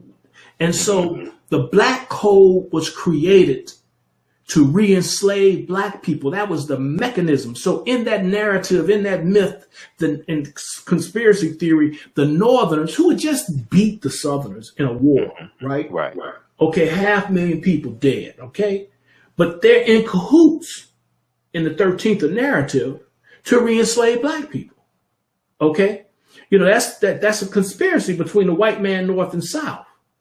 Okay? Right. So now they come up with the black codes. And you get celebrated people talking about these black codes as if that's how they're re-enslaving us. The black codes don't last a year in most places because the 1866 Civil Rights Act is striking them down. The Freedmen's Bureau is striking it down. The 14th Amendment strikes them down. A Supreme Court decision by Salmon Chase strikes it down. So the black codes are wore out, okay, before the first convict lease system starts. Mm-hmm. If I'm dead, I can't give birth to you, okay? So the black codes have nothing to do with convict leasing. And so this big myth, so you go from the loophole to the black codes to mass incarceration through the convict lease system, okay? And the truth of the matter is, as we talked about, fewer than 1% of black people are in the system. Now, by the way, and let's just be clear, you want no part of the convict lease system. Sure. Okay, the convict lease system was a death trap quite often for people, okay? Many went in and most did not get out. It could be a death sentence, and so nobody wants it. Now, another thing about that system people need to know is that it was brought down much sooner than these people will let you think. You know, they like to say Alabama 1928 is when it ends. By 1913, it's over for the convict lease system everywhere but Florida and Alabama. Okay, so the system is broken by then. And interestingly enough, the system is broken by who? The generation of white nationalists who brought you disenfranchisement and segregation. So the people who are the diehard white nationalists in the South ended convict leasing. Now, this was not philanthropic. Okay? I mean, let's never get any of this stuff twisted, right? This is not about the morality of white people. In this particular case, this is about white people being at odds among themselves again about who was going to be in power. Okay? And so then you had one generation of people who thought that the laws were working for the rich white people of the South against another generation that was populist, talking about the small white man, people like Pitchfork Ben Tillman. Pitchfork Ben Tillman, yep. Pitchfork Ben Tillman. And Pitchfork Ben Tillman, by the way, and there's always U.S. Senator. There's always, at this point, he's the governor, but there's always black people who agree with these kind of people about a lot of things, right? And so Pitchfork wants to end convict lease, but he also wants to end black voting. And just like you got these Trumpists today who are playing with getting disenfranchised and black people by rolling with Trump, okay? Okay, there were some black people who rolled with Pitchfork and said black people should be disenfranchised. Okay, there were black Tillmanites. And so you got, throughout the South, and throughout South Carolina, there were black folks who were Democratic Party in Alabama. And so some of these people were all for it. And what they would have told you is that, these same people were against things like convict leasing. So it's always complicated, but folks who are sometimes agreeing on some issues find themselves in bed with the hardcore white nationalists. Right. Speaking of Pitchfork Ben Tillman, people can read this article. There's an article from Slate.com from a few years ago. It was it's February 2017. It's regarding Senator Elizabeth Warren. And when Senator Elizabeth Warren was silenced in the U.S. Senate, and it ties into Pitchfork Ben Tillman, rule used to silence Warren.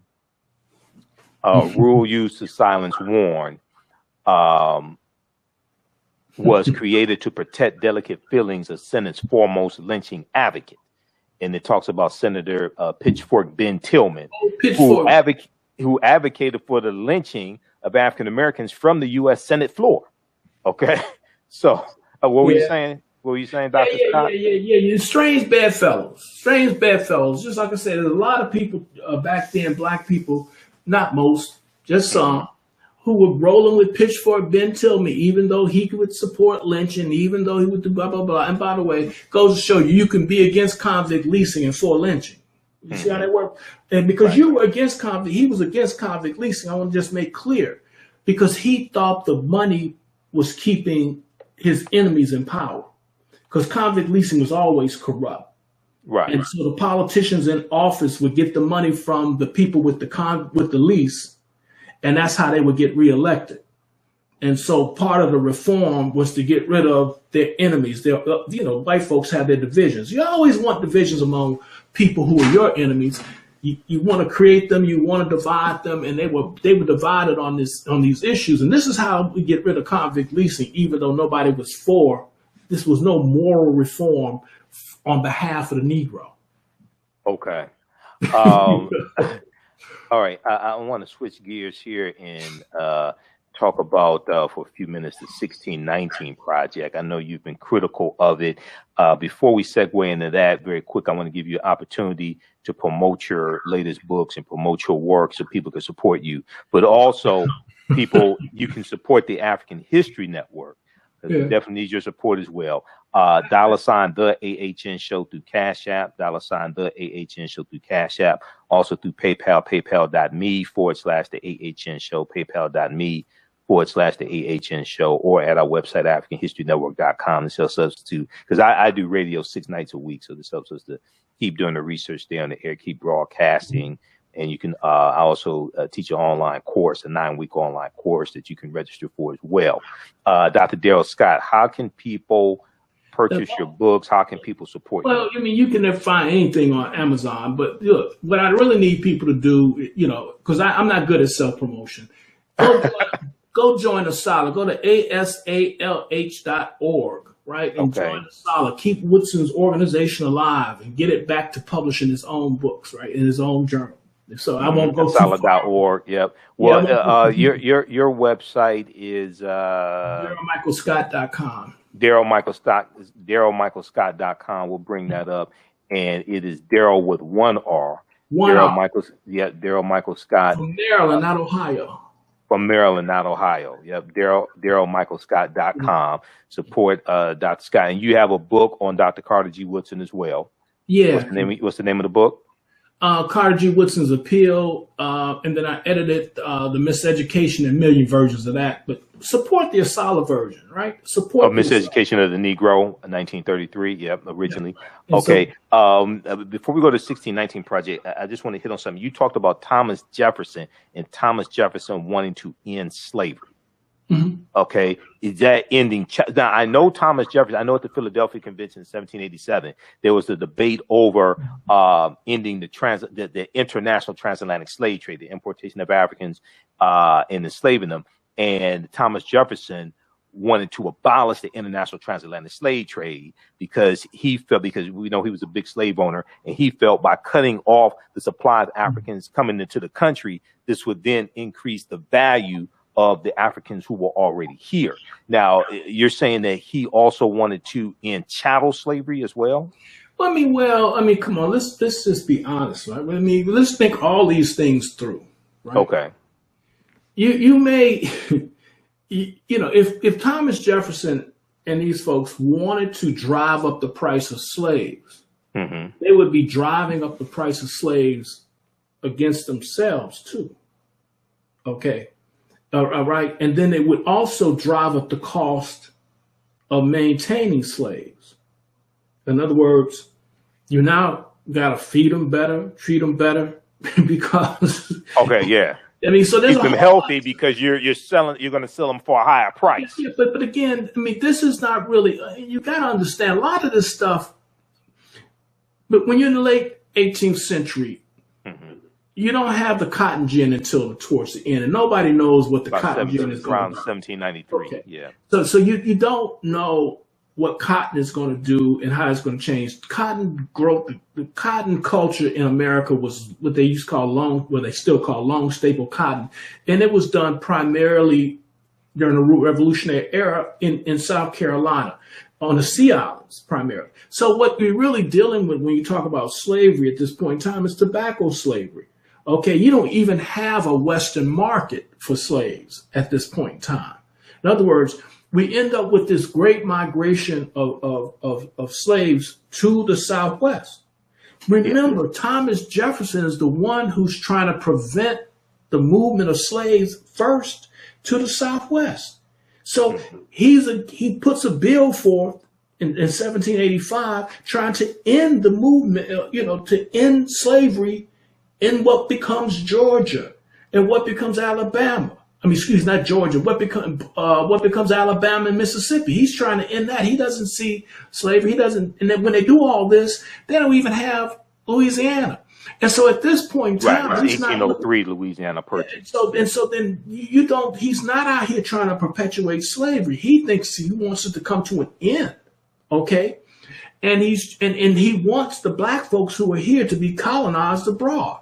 So you would free the Negro and you would colonize him elsewhere. Get rid of him. White nationalism, baby. That's real white nationalism, all right? And so he wants them gone. Right. All right. So this whole notion that he's doing it to increase the value of slavery, no. I mean, it sounds reasonable enough, but there's no evidence to really sustain that, particularly when they pass these, this law, right, during the Constitutional Convention and agreed to end the slave trade.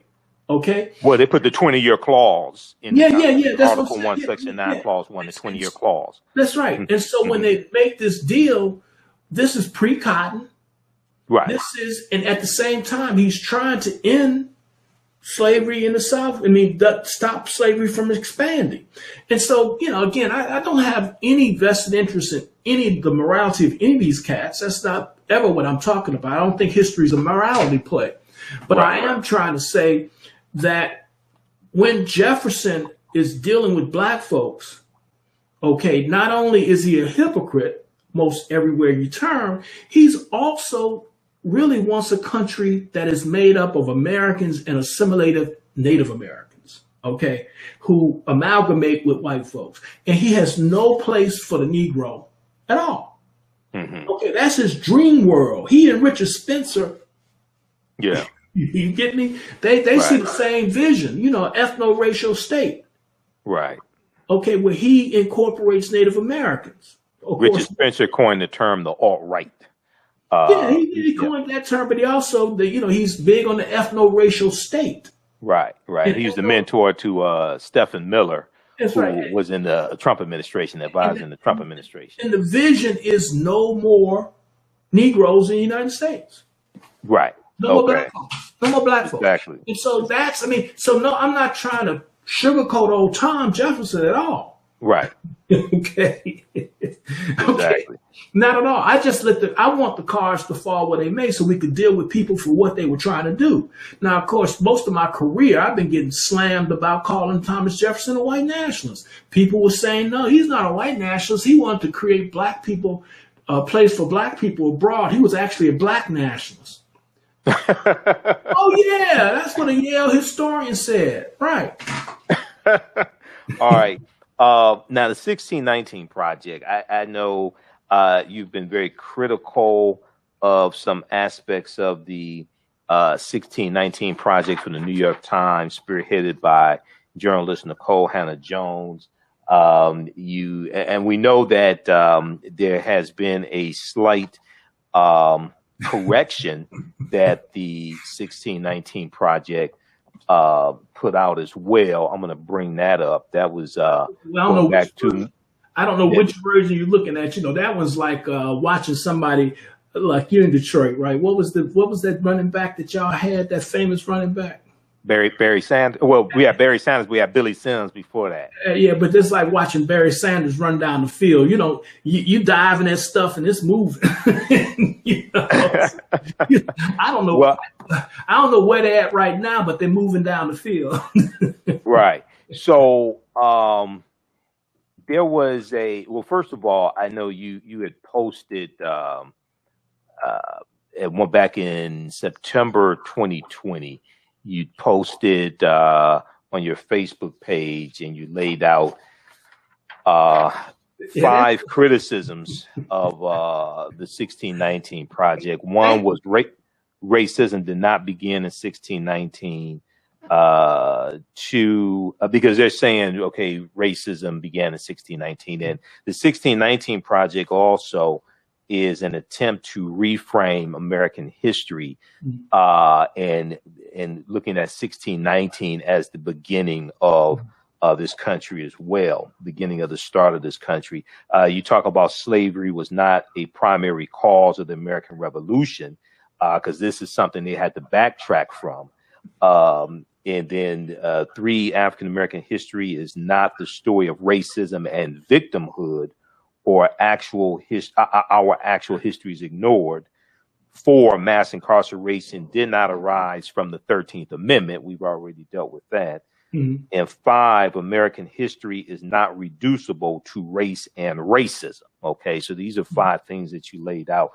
Talk about that. And is the 16? Can we correct certain things in the 1619 so it's valuable? What's your opinion on this? You know, one of the most unfortunate things is that anytime history gets caught up in politics, everybody feels the need to run to protect the people left or center, right? Okay. We're not gonna side with the people who are conservative, okay? And what we find ourselves with is a set of counter myths, right? We find ourselves with American exceptionalism coming out of the conservatives, which, by the way, had its origins in liberalism. And then we find our new myth that America is reducible to the question of slavery and race, right? And that in this whole thing, not just America is reducible, that Black people in our history is reducible to America, is reducible to slavery, is reducible to victimhood. So this is what the project is pretty much putting forward. And, you know, I see this as part of what I call neo-integrationism, okay? I mean, a lot of people like to see something militant and radical in all this, but what you're looking for are people who are so upset with the gap between American exceptionalism and reality that they want to hold white folks, it works with other folks, want to hold white folks so accountable that they are willing to say that we are the center of the experience. You cannot talk about this country unless you talk about how you've oppressed us. Okay. And that our oppression is more important than anything else that happened here. In fact, it's more important than anything we ever did for ourselves. Okay? And so then this is 1619 is really the mythical origins of the African American. Okay, that's what it really is. And Black scholars have for over 100 years looked, and by the way, you know, Black people have been writing history about themselves ever since the 19th century. And so ever since the 19th century, Black folks in the North were literate and writing about their past. And part of what they were writing about is their origins, and their origins they saw as being in Virginia. So the Negro race in America was the story that started with 1619. You know, this is why Lerone Bennett, centuries later, writes Before the Mayflower. He's saying that this talked about that book. Yeah, this is the origins of our story, story. And this story includes slavery. Oh, this story includes racism. But this story also includes our coming together as a people and making peoplehood. It includes our understanding of ourselves as Africans, not just in America and in the world. It's the story of how we reconnect with Africa. It's the story of how we create our own literary traditions. It's the story of how we strive against all these things and become the vanguard of women's rights, become the vanguard of civil rights. So it's a story of how we make a world out of oppression. Okay. Right. And like Ralph Ellison used to say, you can't reduce us to our victimhood, okay?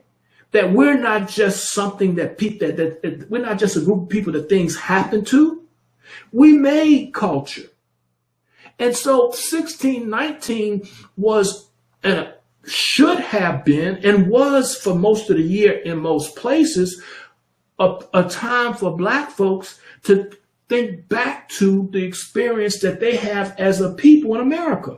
And so for most of the year, organizations like ASALA, organizations and other organizations where they were thinking about and studying 1619. The big debate was before the 1619 project was, well, should we just be plain old African Americans? That sounds like American exceptionalism. Or should we be more African-centered and talk about the Africans in North America? Or should we say this is just a bump on the road in the history of slavery, or the bump on the road in the history of African people in the world? So these were the debates about that Black people were having. Then all of a sudden, okay, the New York Times comes out with this New York Times magazine. Now, I'm going to tell you, Black people love themselves some stuff that comes out of New York City. Okay, they love themselves some stuff that comes out of New York Times. Everybody wants to be, so many people want to be in the New York Times. They live to have an article there. They live to be quoted there. They live to be in Broadway. You live to, you make your career among Black folks by being celebrated in New York. Okay. Right? All right. You're nobody unless you're in the Village. You're nobody in Harlem unless you've been to the Village. You know how we do this stuff, right? Right. And so then everybody's excited. Everybody who had criticisms of 1619 all of a sudden was celebrating the New York Times treatment of Black people, even though Black people were being reduced to victims. And just simple victims of racism. But we kind of live in that age. It's not just the neo-integrationists doing this. We got all of our so-called Black nationalists are doing it too, because we think if we can lay open our wounds, we can get reparations. We live in an age of white supremacy that's gone wild, and we think they're going to give us reparations if we can demonstrate how pathological we are because of what they've done to us. And so the victimhood on all sides is everywhere. So that's why some people who are even not in the 1619 as the New York Times project can identify with it, because it reduces American history to race and racism. And that helps us. That helps us with our goal for reparations. The same people who don't care about mass incarceration are supposed to be paying out reparations next week, right? And we're gonna parade our wounds around here like we have no pride, buck breaking and all this kind of stuff, because we think somehow saying that we have been abused is somehow serving our cause of liberation and reparations. Okay, so New York Times 1619 project is part of a broader cultural problem that we have at this moment in Black life, history, and culture.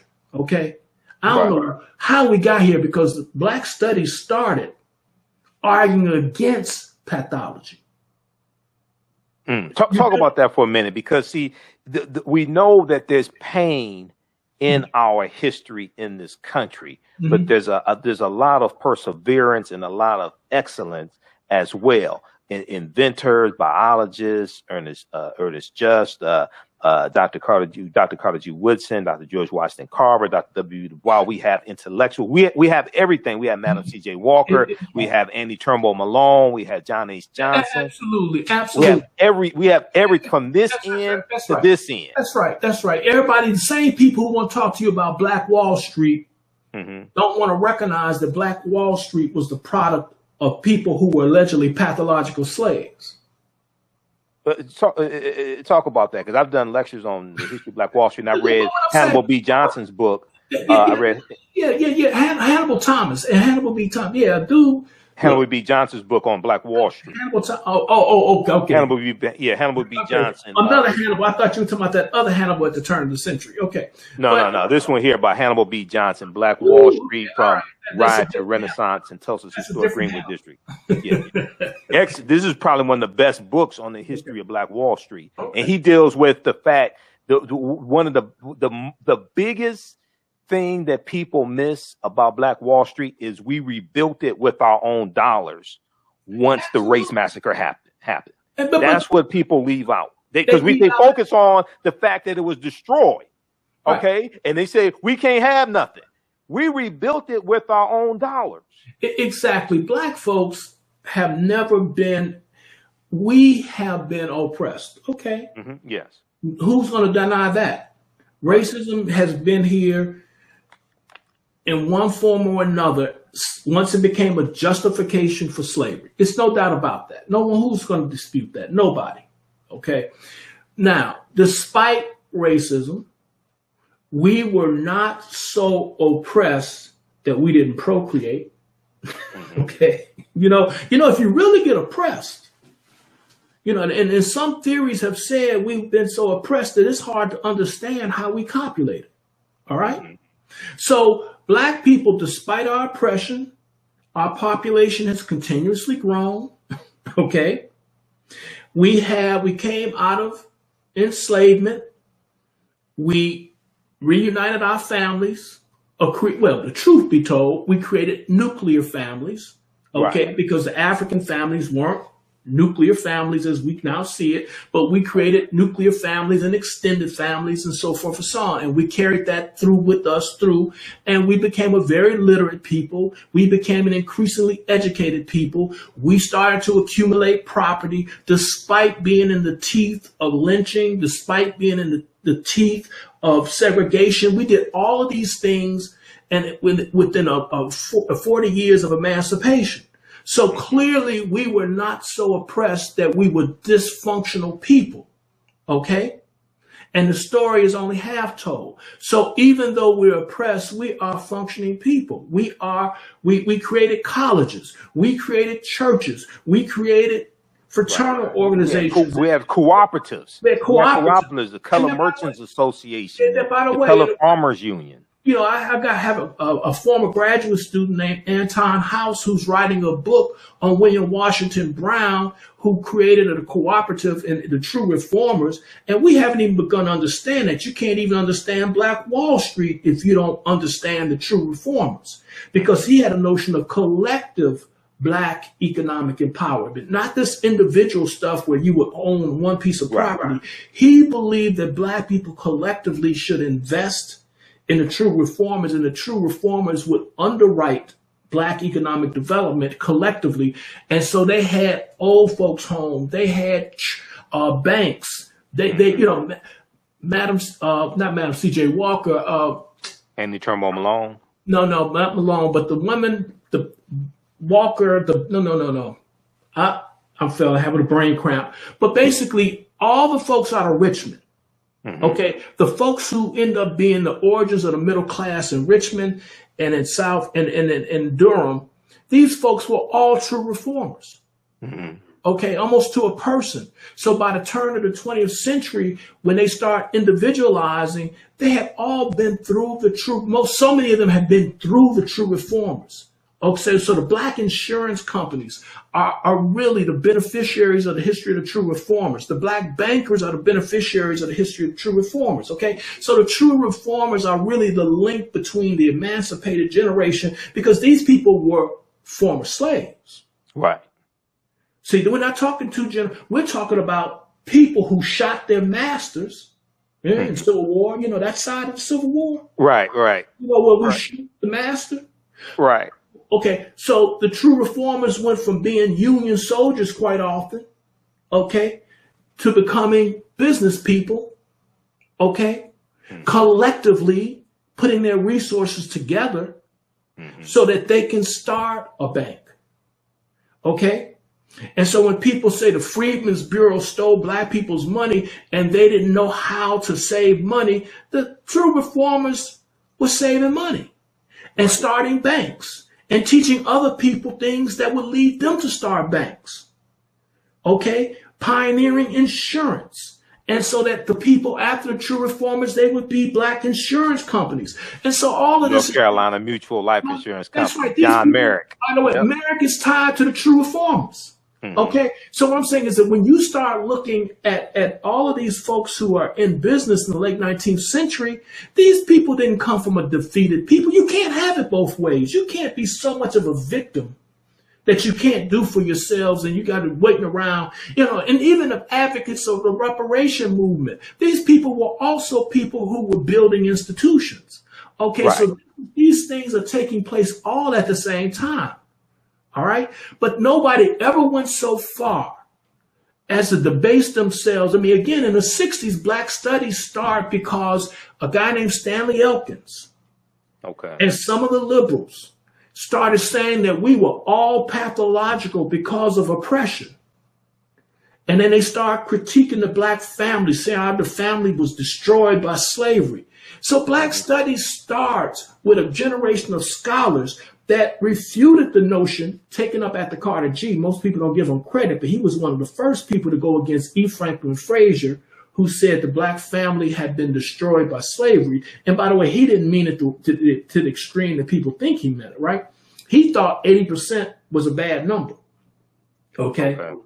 So 80% sure to have their fathers in the home, like in that's right. 1960. He thought that was a bad number, but he also understood that it wasn't a critical issue when you had an extended family in the rural South.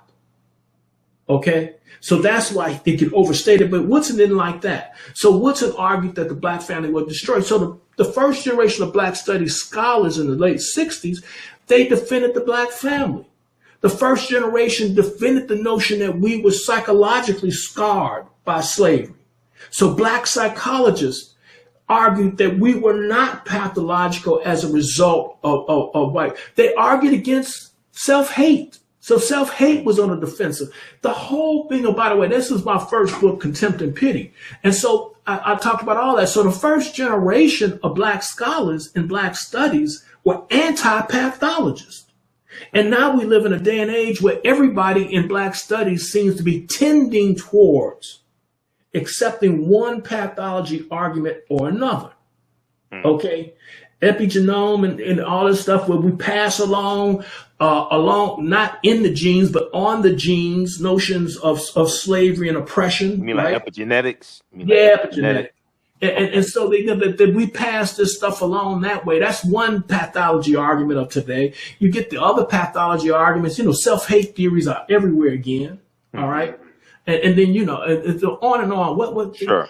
Bug breaking is a form of a pathology argument because the argument is that ritualistically we were destroyed psychologically. Right. And of course, in this homophobic theory, this is why you have LGBTQ today. Okay, all this stuff is tending towards a pathology argument. All this stuff is tending to undo what the founders of Black studies created. And I'm telling you, a lot of these people that everybody's so proud of today, I don't know, if whether you're in the Afrocentric camp, I don't think John Henry Clark would be signing on all this nonsense. Okay, I don't care if you are in the mainstream, tradition that goes from Henry Louis Gates on back to John Hope Franklin. These people all rejected that kind of stuff. I don't care what tradition. So, and by the way, the worst part about all this is that nobody seems to be reading the scholars from 40 years ago. So Black scholars are writing as if nobody's ever written about this.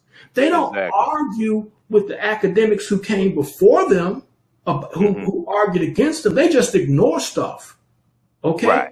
Right. And this doesn't matter whether we're talking about... That's why we have to read. That's why we have to read these scholars. That's why we got to read. So it doesn't matter whether, a lot of us increasingly are just doing it by video. And it's not just the conscious community doing it by video. Okay?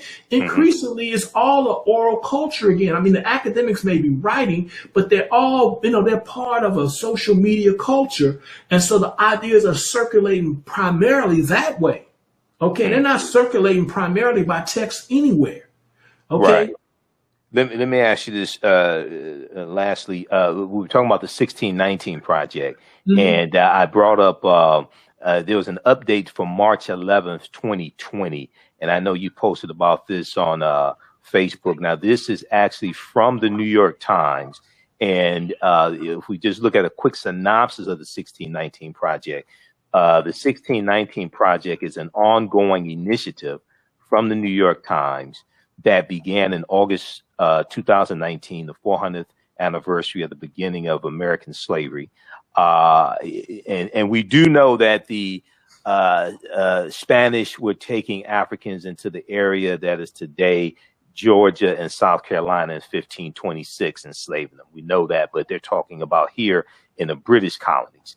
It aims to, the 1619 Project aims to reframe the country's history by placing the consequences of slavery and the contributions of Black Americans at the very center of our national narrative. Okay, so that's a brief synopsis of the 1619 Project. So then in this update here, they talk about, it starts out, this is on March 11th, 2020. Today we are making a clarification to a passage in an essay from the 1619 Project. The passage in question states that one primary reason the colonists fought the American Revolution was to protect the institution of slavery. This assertion has elicited criticism from some historians and support from others. So they go on to say, we stand behind the basic point, which is that among the various motivations that drove the Patriots toward independence was a concern that the British would seek or were already seeking to disrupt in various ways the entrance system of American slavery. Okay, so they made a correction because okay, let me scroll down here for the sake of time. Let me scroll down to the next paragraph. Okay, they make the correction here. Okay, we recognize that our original language could be read to suggest that protecting slavery was a primary motivation for all italicized, for all of the colonists. The passage has been changed. The passage has been changed to make clear that this was a primary motivation of some of the colonists, a note that has been appended to the story as well. So talk about all of this and criticism, legitimate criticism, not this Mitch McConnell Republican nonsense, because they don't want really the history of slavery taught. They don't want to teach about systemic racism in school, but taught about legitimate, I guess we could say, constructive criticism of the 1619 Project. Michael, yeah. Some Black people like slavery. Some Black people like Trump.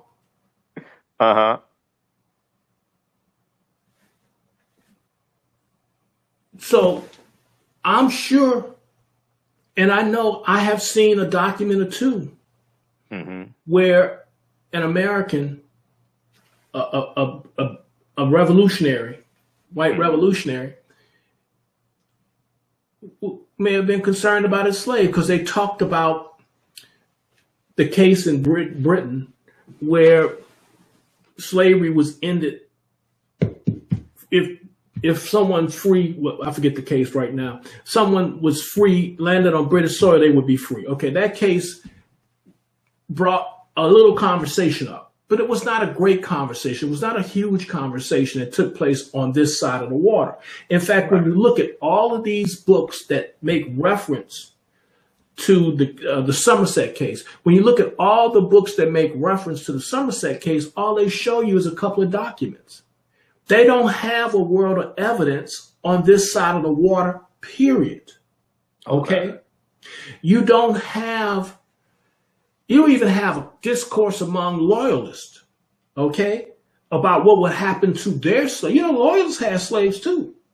But you don't hear discourse among them about it. When you talk about the loyalists, you're talking about the Say it again. Against the American Revolution, the people who were for the king. Yeah, right, for the king. Right. So you don't see a big concern among anybody about slavery being at stake in this war. Okay. And some of the evidence, like they point to Lord Dunsmore, who passes a decree that says, all the slaves that run into the British lines. Let's just talk about that 1 second. Right. There's already a war. That's part of the evidence that they use to say the cause of the war was slavery. They use evidence from the war to talk about the cause of the war. Okay? Who does that? Right. All right. And so, but even when Dunsmore lets go this proclamation, there was already armies in South Carolina. South Carolina and Virginia already had an army ready to fight and having skirmishes with the British. So it didn't cause anything. And so then, but hey, I've been around long enough to know that I make a general statement about causation, and then, like your boy Barry Sanders, I put that leg out there and then I take that leg back, right? Right. And then I keep on running, and then I put that leg back out there like I do it all over again to you. So basically they keep moving down the field, dodging, dipping and dodging, when anybody who does serious history knows slavery was not a major cause or even a minor cause worth talking about. You can throw everything into the pot. Well, when you say major or minor cause, you're talking about towards the American Revolution. Yeah. Cause of the American Revolution. Of the American Revolution. So look, you can throw everything. I mean, I can even throw in there that some people just didn't like the king. Okay. I could throw that into the pot. All right. I could throw in there the fact that some people didn't like the governor. Some people fought because they didn't like the governor. Okay. Right. Of their colony. I mean, so this gets at the level of trivia when people start arguing along these lines. But why are they so invested in this? They keep doing this because they know the legitimacy has been struck. But by the way, this is not the only error. And like I said, the biggest error is that they reduce Black people's history to questions of slavery and oppression, okay, as if we've done nothing here for ourselves. That's the biggest error to me. Then they got the 13th in there. Anytime you see Brian Stevenson in one of these projects, his contribution is 13therism every time. Okay. So that's in that narrative. Okay. So the way they've structured this whole thing is that everything is about a grievance against America. And by the way, when is the last time have you seen Black intellectuals think that contributionism is a valid thing for Black intellectuals to do? In other words, we all have been poking fun at the contributionist history that used to be written prior to the 1960s, okay? Contributionist history. We were there. Peters, my boy Carl Woodson was a contributionist quite often, right? He would say, "Oh, we were there. We were there at the when they." Oh, we were involved in all aspects of history. We were the first ones shot in the American Revolution. We were there. We were there. We were there. Ain't nothing happened in America that we didn't make. We love our country. See, this is what's really interesting about this project. The 1619 Project. It sounds militant, but this is basically a complaint about the shortcomings of American exceptionalism. It is not a critique of American exceptionalism per se. It doesn't strike at the heart of American exceptionalism. Okay? It's saying that it's taking the American Constitution and basically with a tear in the eye saying, look what you've done to me, and you haven't fully accepted me, and we're going to show you everything about your life is me. Okay? This is about marginalization to the nth degree by people who can't be accepted enough in the American narrative. Okay? Right. They want acceptance in the American narrative more than they want a story that affirms their own history.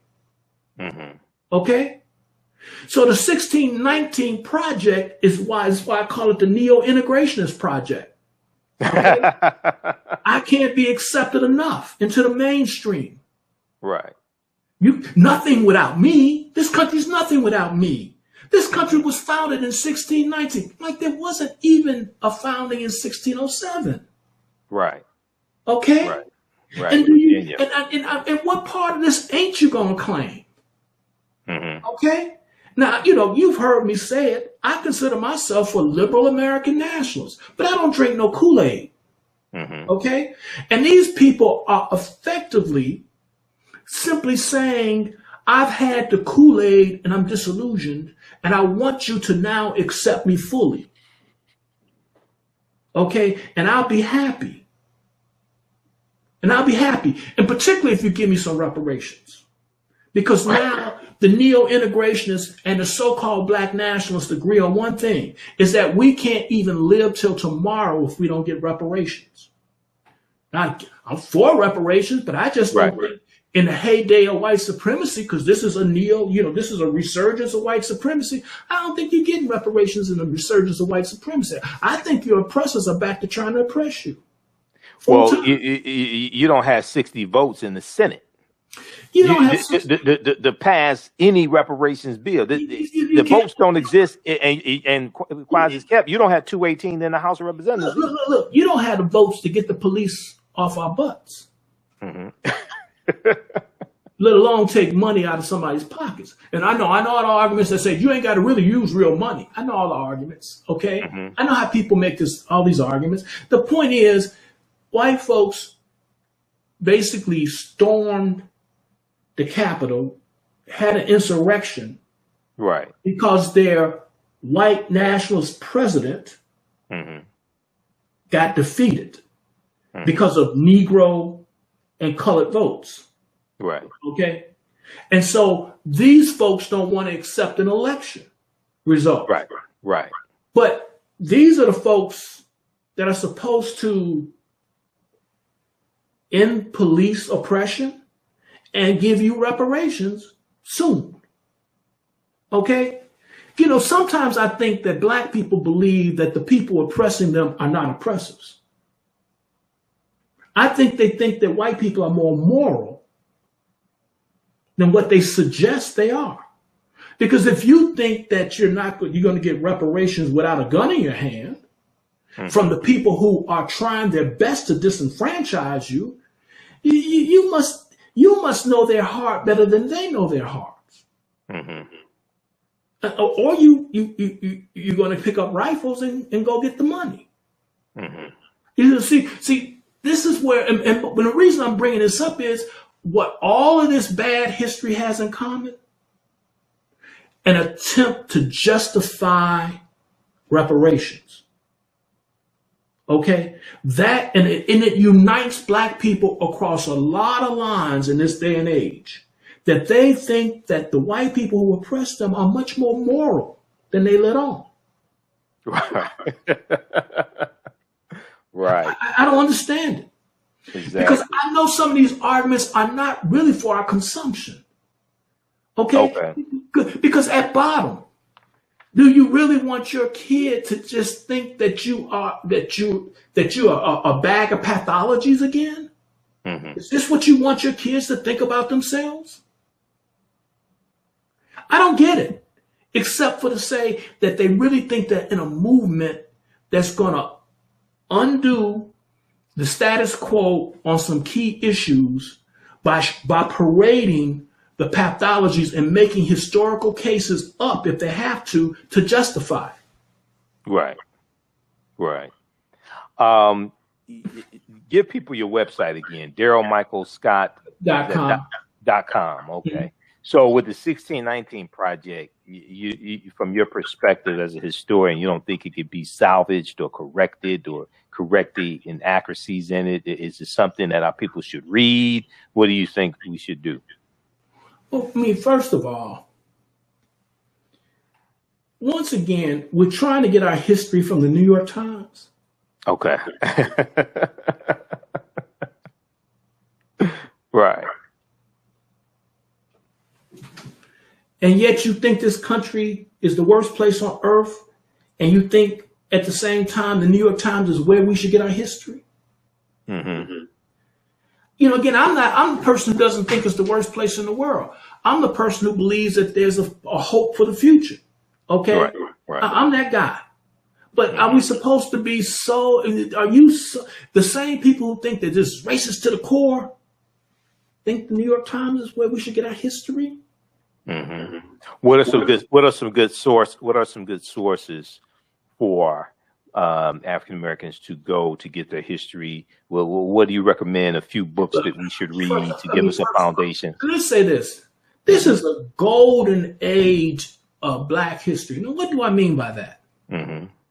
Whoa, when I was a kid in the 60s, there were books, and you can kind of have your whole Black history library. Okay? Look, I can't keep up with the literature. Black people are writing, and all kind of people are writing good histories about Black folks here, there, and everywhere, right? And so there's just so many talented, creative people out here, right, that you can do this. Now, I typically don't. I don't want to go to one text or another. All I want to simply say is be part of a process in which you read about your past, okay, in which you read and debate what you read as opposed to debate the debaters, right? In other words, you get to the point when it all becomes like it's not oral tradition, it's just YouTubian, and to borrow one from Umar, right? He the notion of YouTubian players, right? And so we're at a point now that we're just taking in our history by celebrity. And I'm saying, go out and read the scholars. And there's no end to good history out here.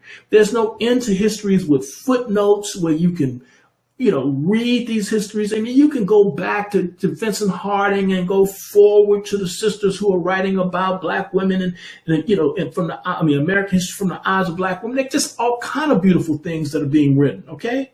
I mean, there's no dearth of anything. There's no excuse for anybody. Right. I mean, that's the beauty of it to me. And I know we all come from different camps. OK, I respect people from a lot of different intellectual perspectives. That's why I don't want to give out just one perspective. OK. But the bottom line on all of this is that you're supposed to engage everything you read. You're not supposed to be a passive reader. And you certainly don't reduce the past to grievance finding. Don't reduce the past to a celebration. I mean, just be critical, because I actually believe more than anything else is that the past is a warehouse of our experiences. Okay. Right. And then we can learn about humanity from our experiences. We can learn about ourselves. Okay, I'm in that tradition where, like Carter G. Woodson is from, where you say to know thyself is important if you're an educated person, because if you don't know yourself, then you'll become whatever people want you to become. So the process of self-knowledge is what I'm about, and nobody has a monopoly on that. Exactly. Well, I would encourage people to read The Miseducation of the Negro by Dr. Carter G. Woodson. I encourage them to read Before the Mayflower by Lerone Bennett Jr. Also, Golden Age of the Moor is a fantastic book, edited by Dr. Ivan Van Sertima, and you have essays from Dr. Jose Pimenta Bay and Renoko Rashidi, people like that. Tony Browder is excellent as well. Nile Valley Contributions to Civilization, Egypt on the Potomac by Browder. There's a lot of good information. Dr. John Henry Clark's books, of course, Christopher Columbus and the African Holocaust, Slavery and the Rise of European Capitalism, Dr. Yosef Ben Yakinen. So there's a lot out here. Dr. Hassan Kwame Jeffries, he has a book dealing with the civil rights movement. His uncle, Dr. Leonard Jeffries, is one of my teachers. I've interviewed Dr. Hassan Kwame Jeffries. So there's a lot out here. It's the best of times. Okay. And when it comes to Black history, it is. Absolutely. Visit his website, DarylMichaelScott.com. They can order your books there or Amazon for your books. They can, on Amazon. Amazon. I haven't gotten to hawking any of my own books there. Right. Okay. You can order his books from Amazon. And he has a book on Dr. Woodson also. Do you teach any? Now, I know you teach at Howard University. Do you teach any classes online? So people who don't attend Howard can take classes. I thought about that, but that is actually a big commitment. When you do. I know. I teach a 9-week course, man. It is a big commitment. I know. It's a huge commitment. And I do teach extra courses sometimes at Howard just to help students get out of school. So, so I kind of do my teaching at Howard, Okay. But having said that, you do know I'll debate anybody on social media. So. All right. Well, look, Dr. Daryl Scott, it is great to have you on, and we haven't been able to really talk since we had dinner together with Jamon Jordan and Asala back in February 2020. So I appreciate you taking time out of your busy schedule. This is a wealth of knowledge. I think people really learned a lot today, learned a lot about history. All right. All right, brother. Take care. Take care now. Bye. All right. Take care. Peace. All right. Now, if you like the type of information that was shared here today, I mentioned this earlier. Visit our website, TheAfricanHistoryNetwork.com, TheAfricanHistoryNetwork.com, and register for the online history classes that I teach on Saturdays and Sundays. Okay. Saturdays, and normally I would teach one today, but I said, okay, we're going to interview Dr. Chike Akua. So next Sunday we'll be in class. But Saturdays, I teach a 12-week online course that I created called Ancient Kemet, one of the original names for Egypt, Ancient Kemet, the Moors, and the Ma'afa, Understanding the Transatlantic Slave Trade, what they didn't teach you in school. We deal with thousands of years of history and what leads up to the transatlantic slave trade taking place. We had a fantastic session yesterday. We dealt with the Dogon and how the Dogon originate in the Nile Valley region of Africa, the Dogon of Mali. We talked about Benjamin Banneker, and it's believed that Benjamin Banneker's grandfather, Banneker, was West African and possibly Dogon. We talked about astronomy, all of this, and the connection between the Dogon and ancient Kemet. The supreme being amongst the Dogon, whose name is Ama, comes from Amen. And we know Amen, Amen-Ra Ptah, the supreme being in ancient Kemet. So we do this class Saturdays, 2 p.m. to 4 p.m. Eastern Standard Time. It's on sale, $80. It's a 12-week online course. This time around, we're going to do 13 or 14 sessions. We do the sessions live. All the sessions are archived and recorded, so you can go back and watch it anytime. Okay. So as soon as you register for this 12-week online course, you can watch the class that we did yesterday and the previous weeks. And even after the 12-week online course is over with, you still have access to the full class. This content, I would say, is PG-13, is not overly graphic or anything like that. I do a PowerPoint presentation. We have book references, articles, video clips. We take you throughout history. We show some of the interviews I've done with some of our scholars, like Professor Kaba Kamene, Professor James Small, Tony Browder, Dr. David Imhotep, and others. Sundays, I teach Black resistance movements from the Haitian Revolution, U.S. Civil War, Civil Rights Movement, and Black Power Movement, 1800 to 1968. We go through history chronologically and look at this history. We look at what leads up to the Civil War taking place. We look at the Reconstruction era, Jim Crow era, World War I, World War II, Civil Rights Movement, and Black Power Movement, to understand how we got to where we are today, to understand where we need to go from here. And I created both of these two curriculums. We look at 80 to 100 articles in each class. There are book references as well. The first class is about 7 to 8 books that we reference. You don't have to buy any of the books. We show you excerpts of the book right on the screen. Okay. And I'm a historian. I've been studying history 31 years. And these two courses that I teach is the culmination of a lot of research and interviews I've done on the African History Network show. And I've been hosting the African History Network show. I created the show. I've been hosting for 13 years as well. Okay. So there's a PowerPoint presentation with over 200 slides in the first class that we use. I put together the PowerPoint presentation, put together the curriculum also for both of these classes. And we deal with thousands of years of history and what leads up to the transatlantic slave trade taking place.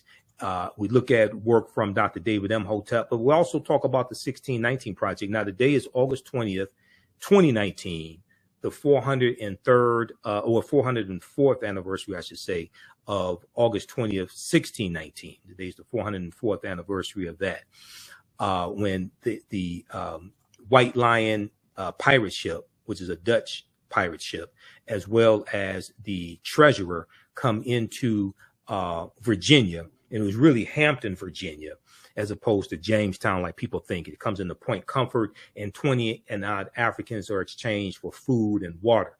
At this point in time, codified slave laws don't exist in any of the 13 colonies. The first of the 13 colonies that have codified slave laws was Massachusetts in 1641. They come to Virginia right about 1661 or so. Okay. And they don't hit all these colonies at the same time. These first 20 and odd Africans are put into a form of indentured servitude. They're going to be released after about 3 to 5 years. To understand how, now this is an important article here that everybody should read, is called Much of What We've Been Told About Virginia's 1619 Africans is Wrong. Much of what we've been told about Virginia's 1619 Africans is wrong. And also, one of the books we use in the class is Before the Mayflower by Lerone Bennett Jr. In chapter 2 of this book, he lays out how a lot of this stuff evolved here in this country. Okay. The colonies weren't originally designed to have slavery. If they were, they would have had slavery when it was originally set up, because England originally got involved in the transatlantic slave trade in 1562. Okay. But what happens is that when you look at chattel slavery evolving, that's going to largely be after 1675 and 1676 and what's known as Bacon's Rebellion. And Bacon's Rebellion is going to be after 1675, 1676, right about 1680, 1681, where the term white becomes widely used in the colonies to denote those of European ancestry. And what they were trying to do is break up the alliance between enslaved Africans, what we would call African Americans, or enslaved Africans, African indentured or free African people, poor whites, white indentured servants, poor whites, etc. There was an alliance between these different groups because they were all being oppressed on the tobacco plantations in Virginia, and they were being oppressed by the ruling elite. And they realized that they had a common enemy. So there was a rebellion that was led by a Virginia tobacco plantation owner named Nathaniel Bacon in 1675 in the colony of Virginia. And in 1670, it was about 500. There's about 500 rebels. Okay. In 1676, these rebels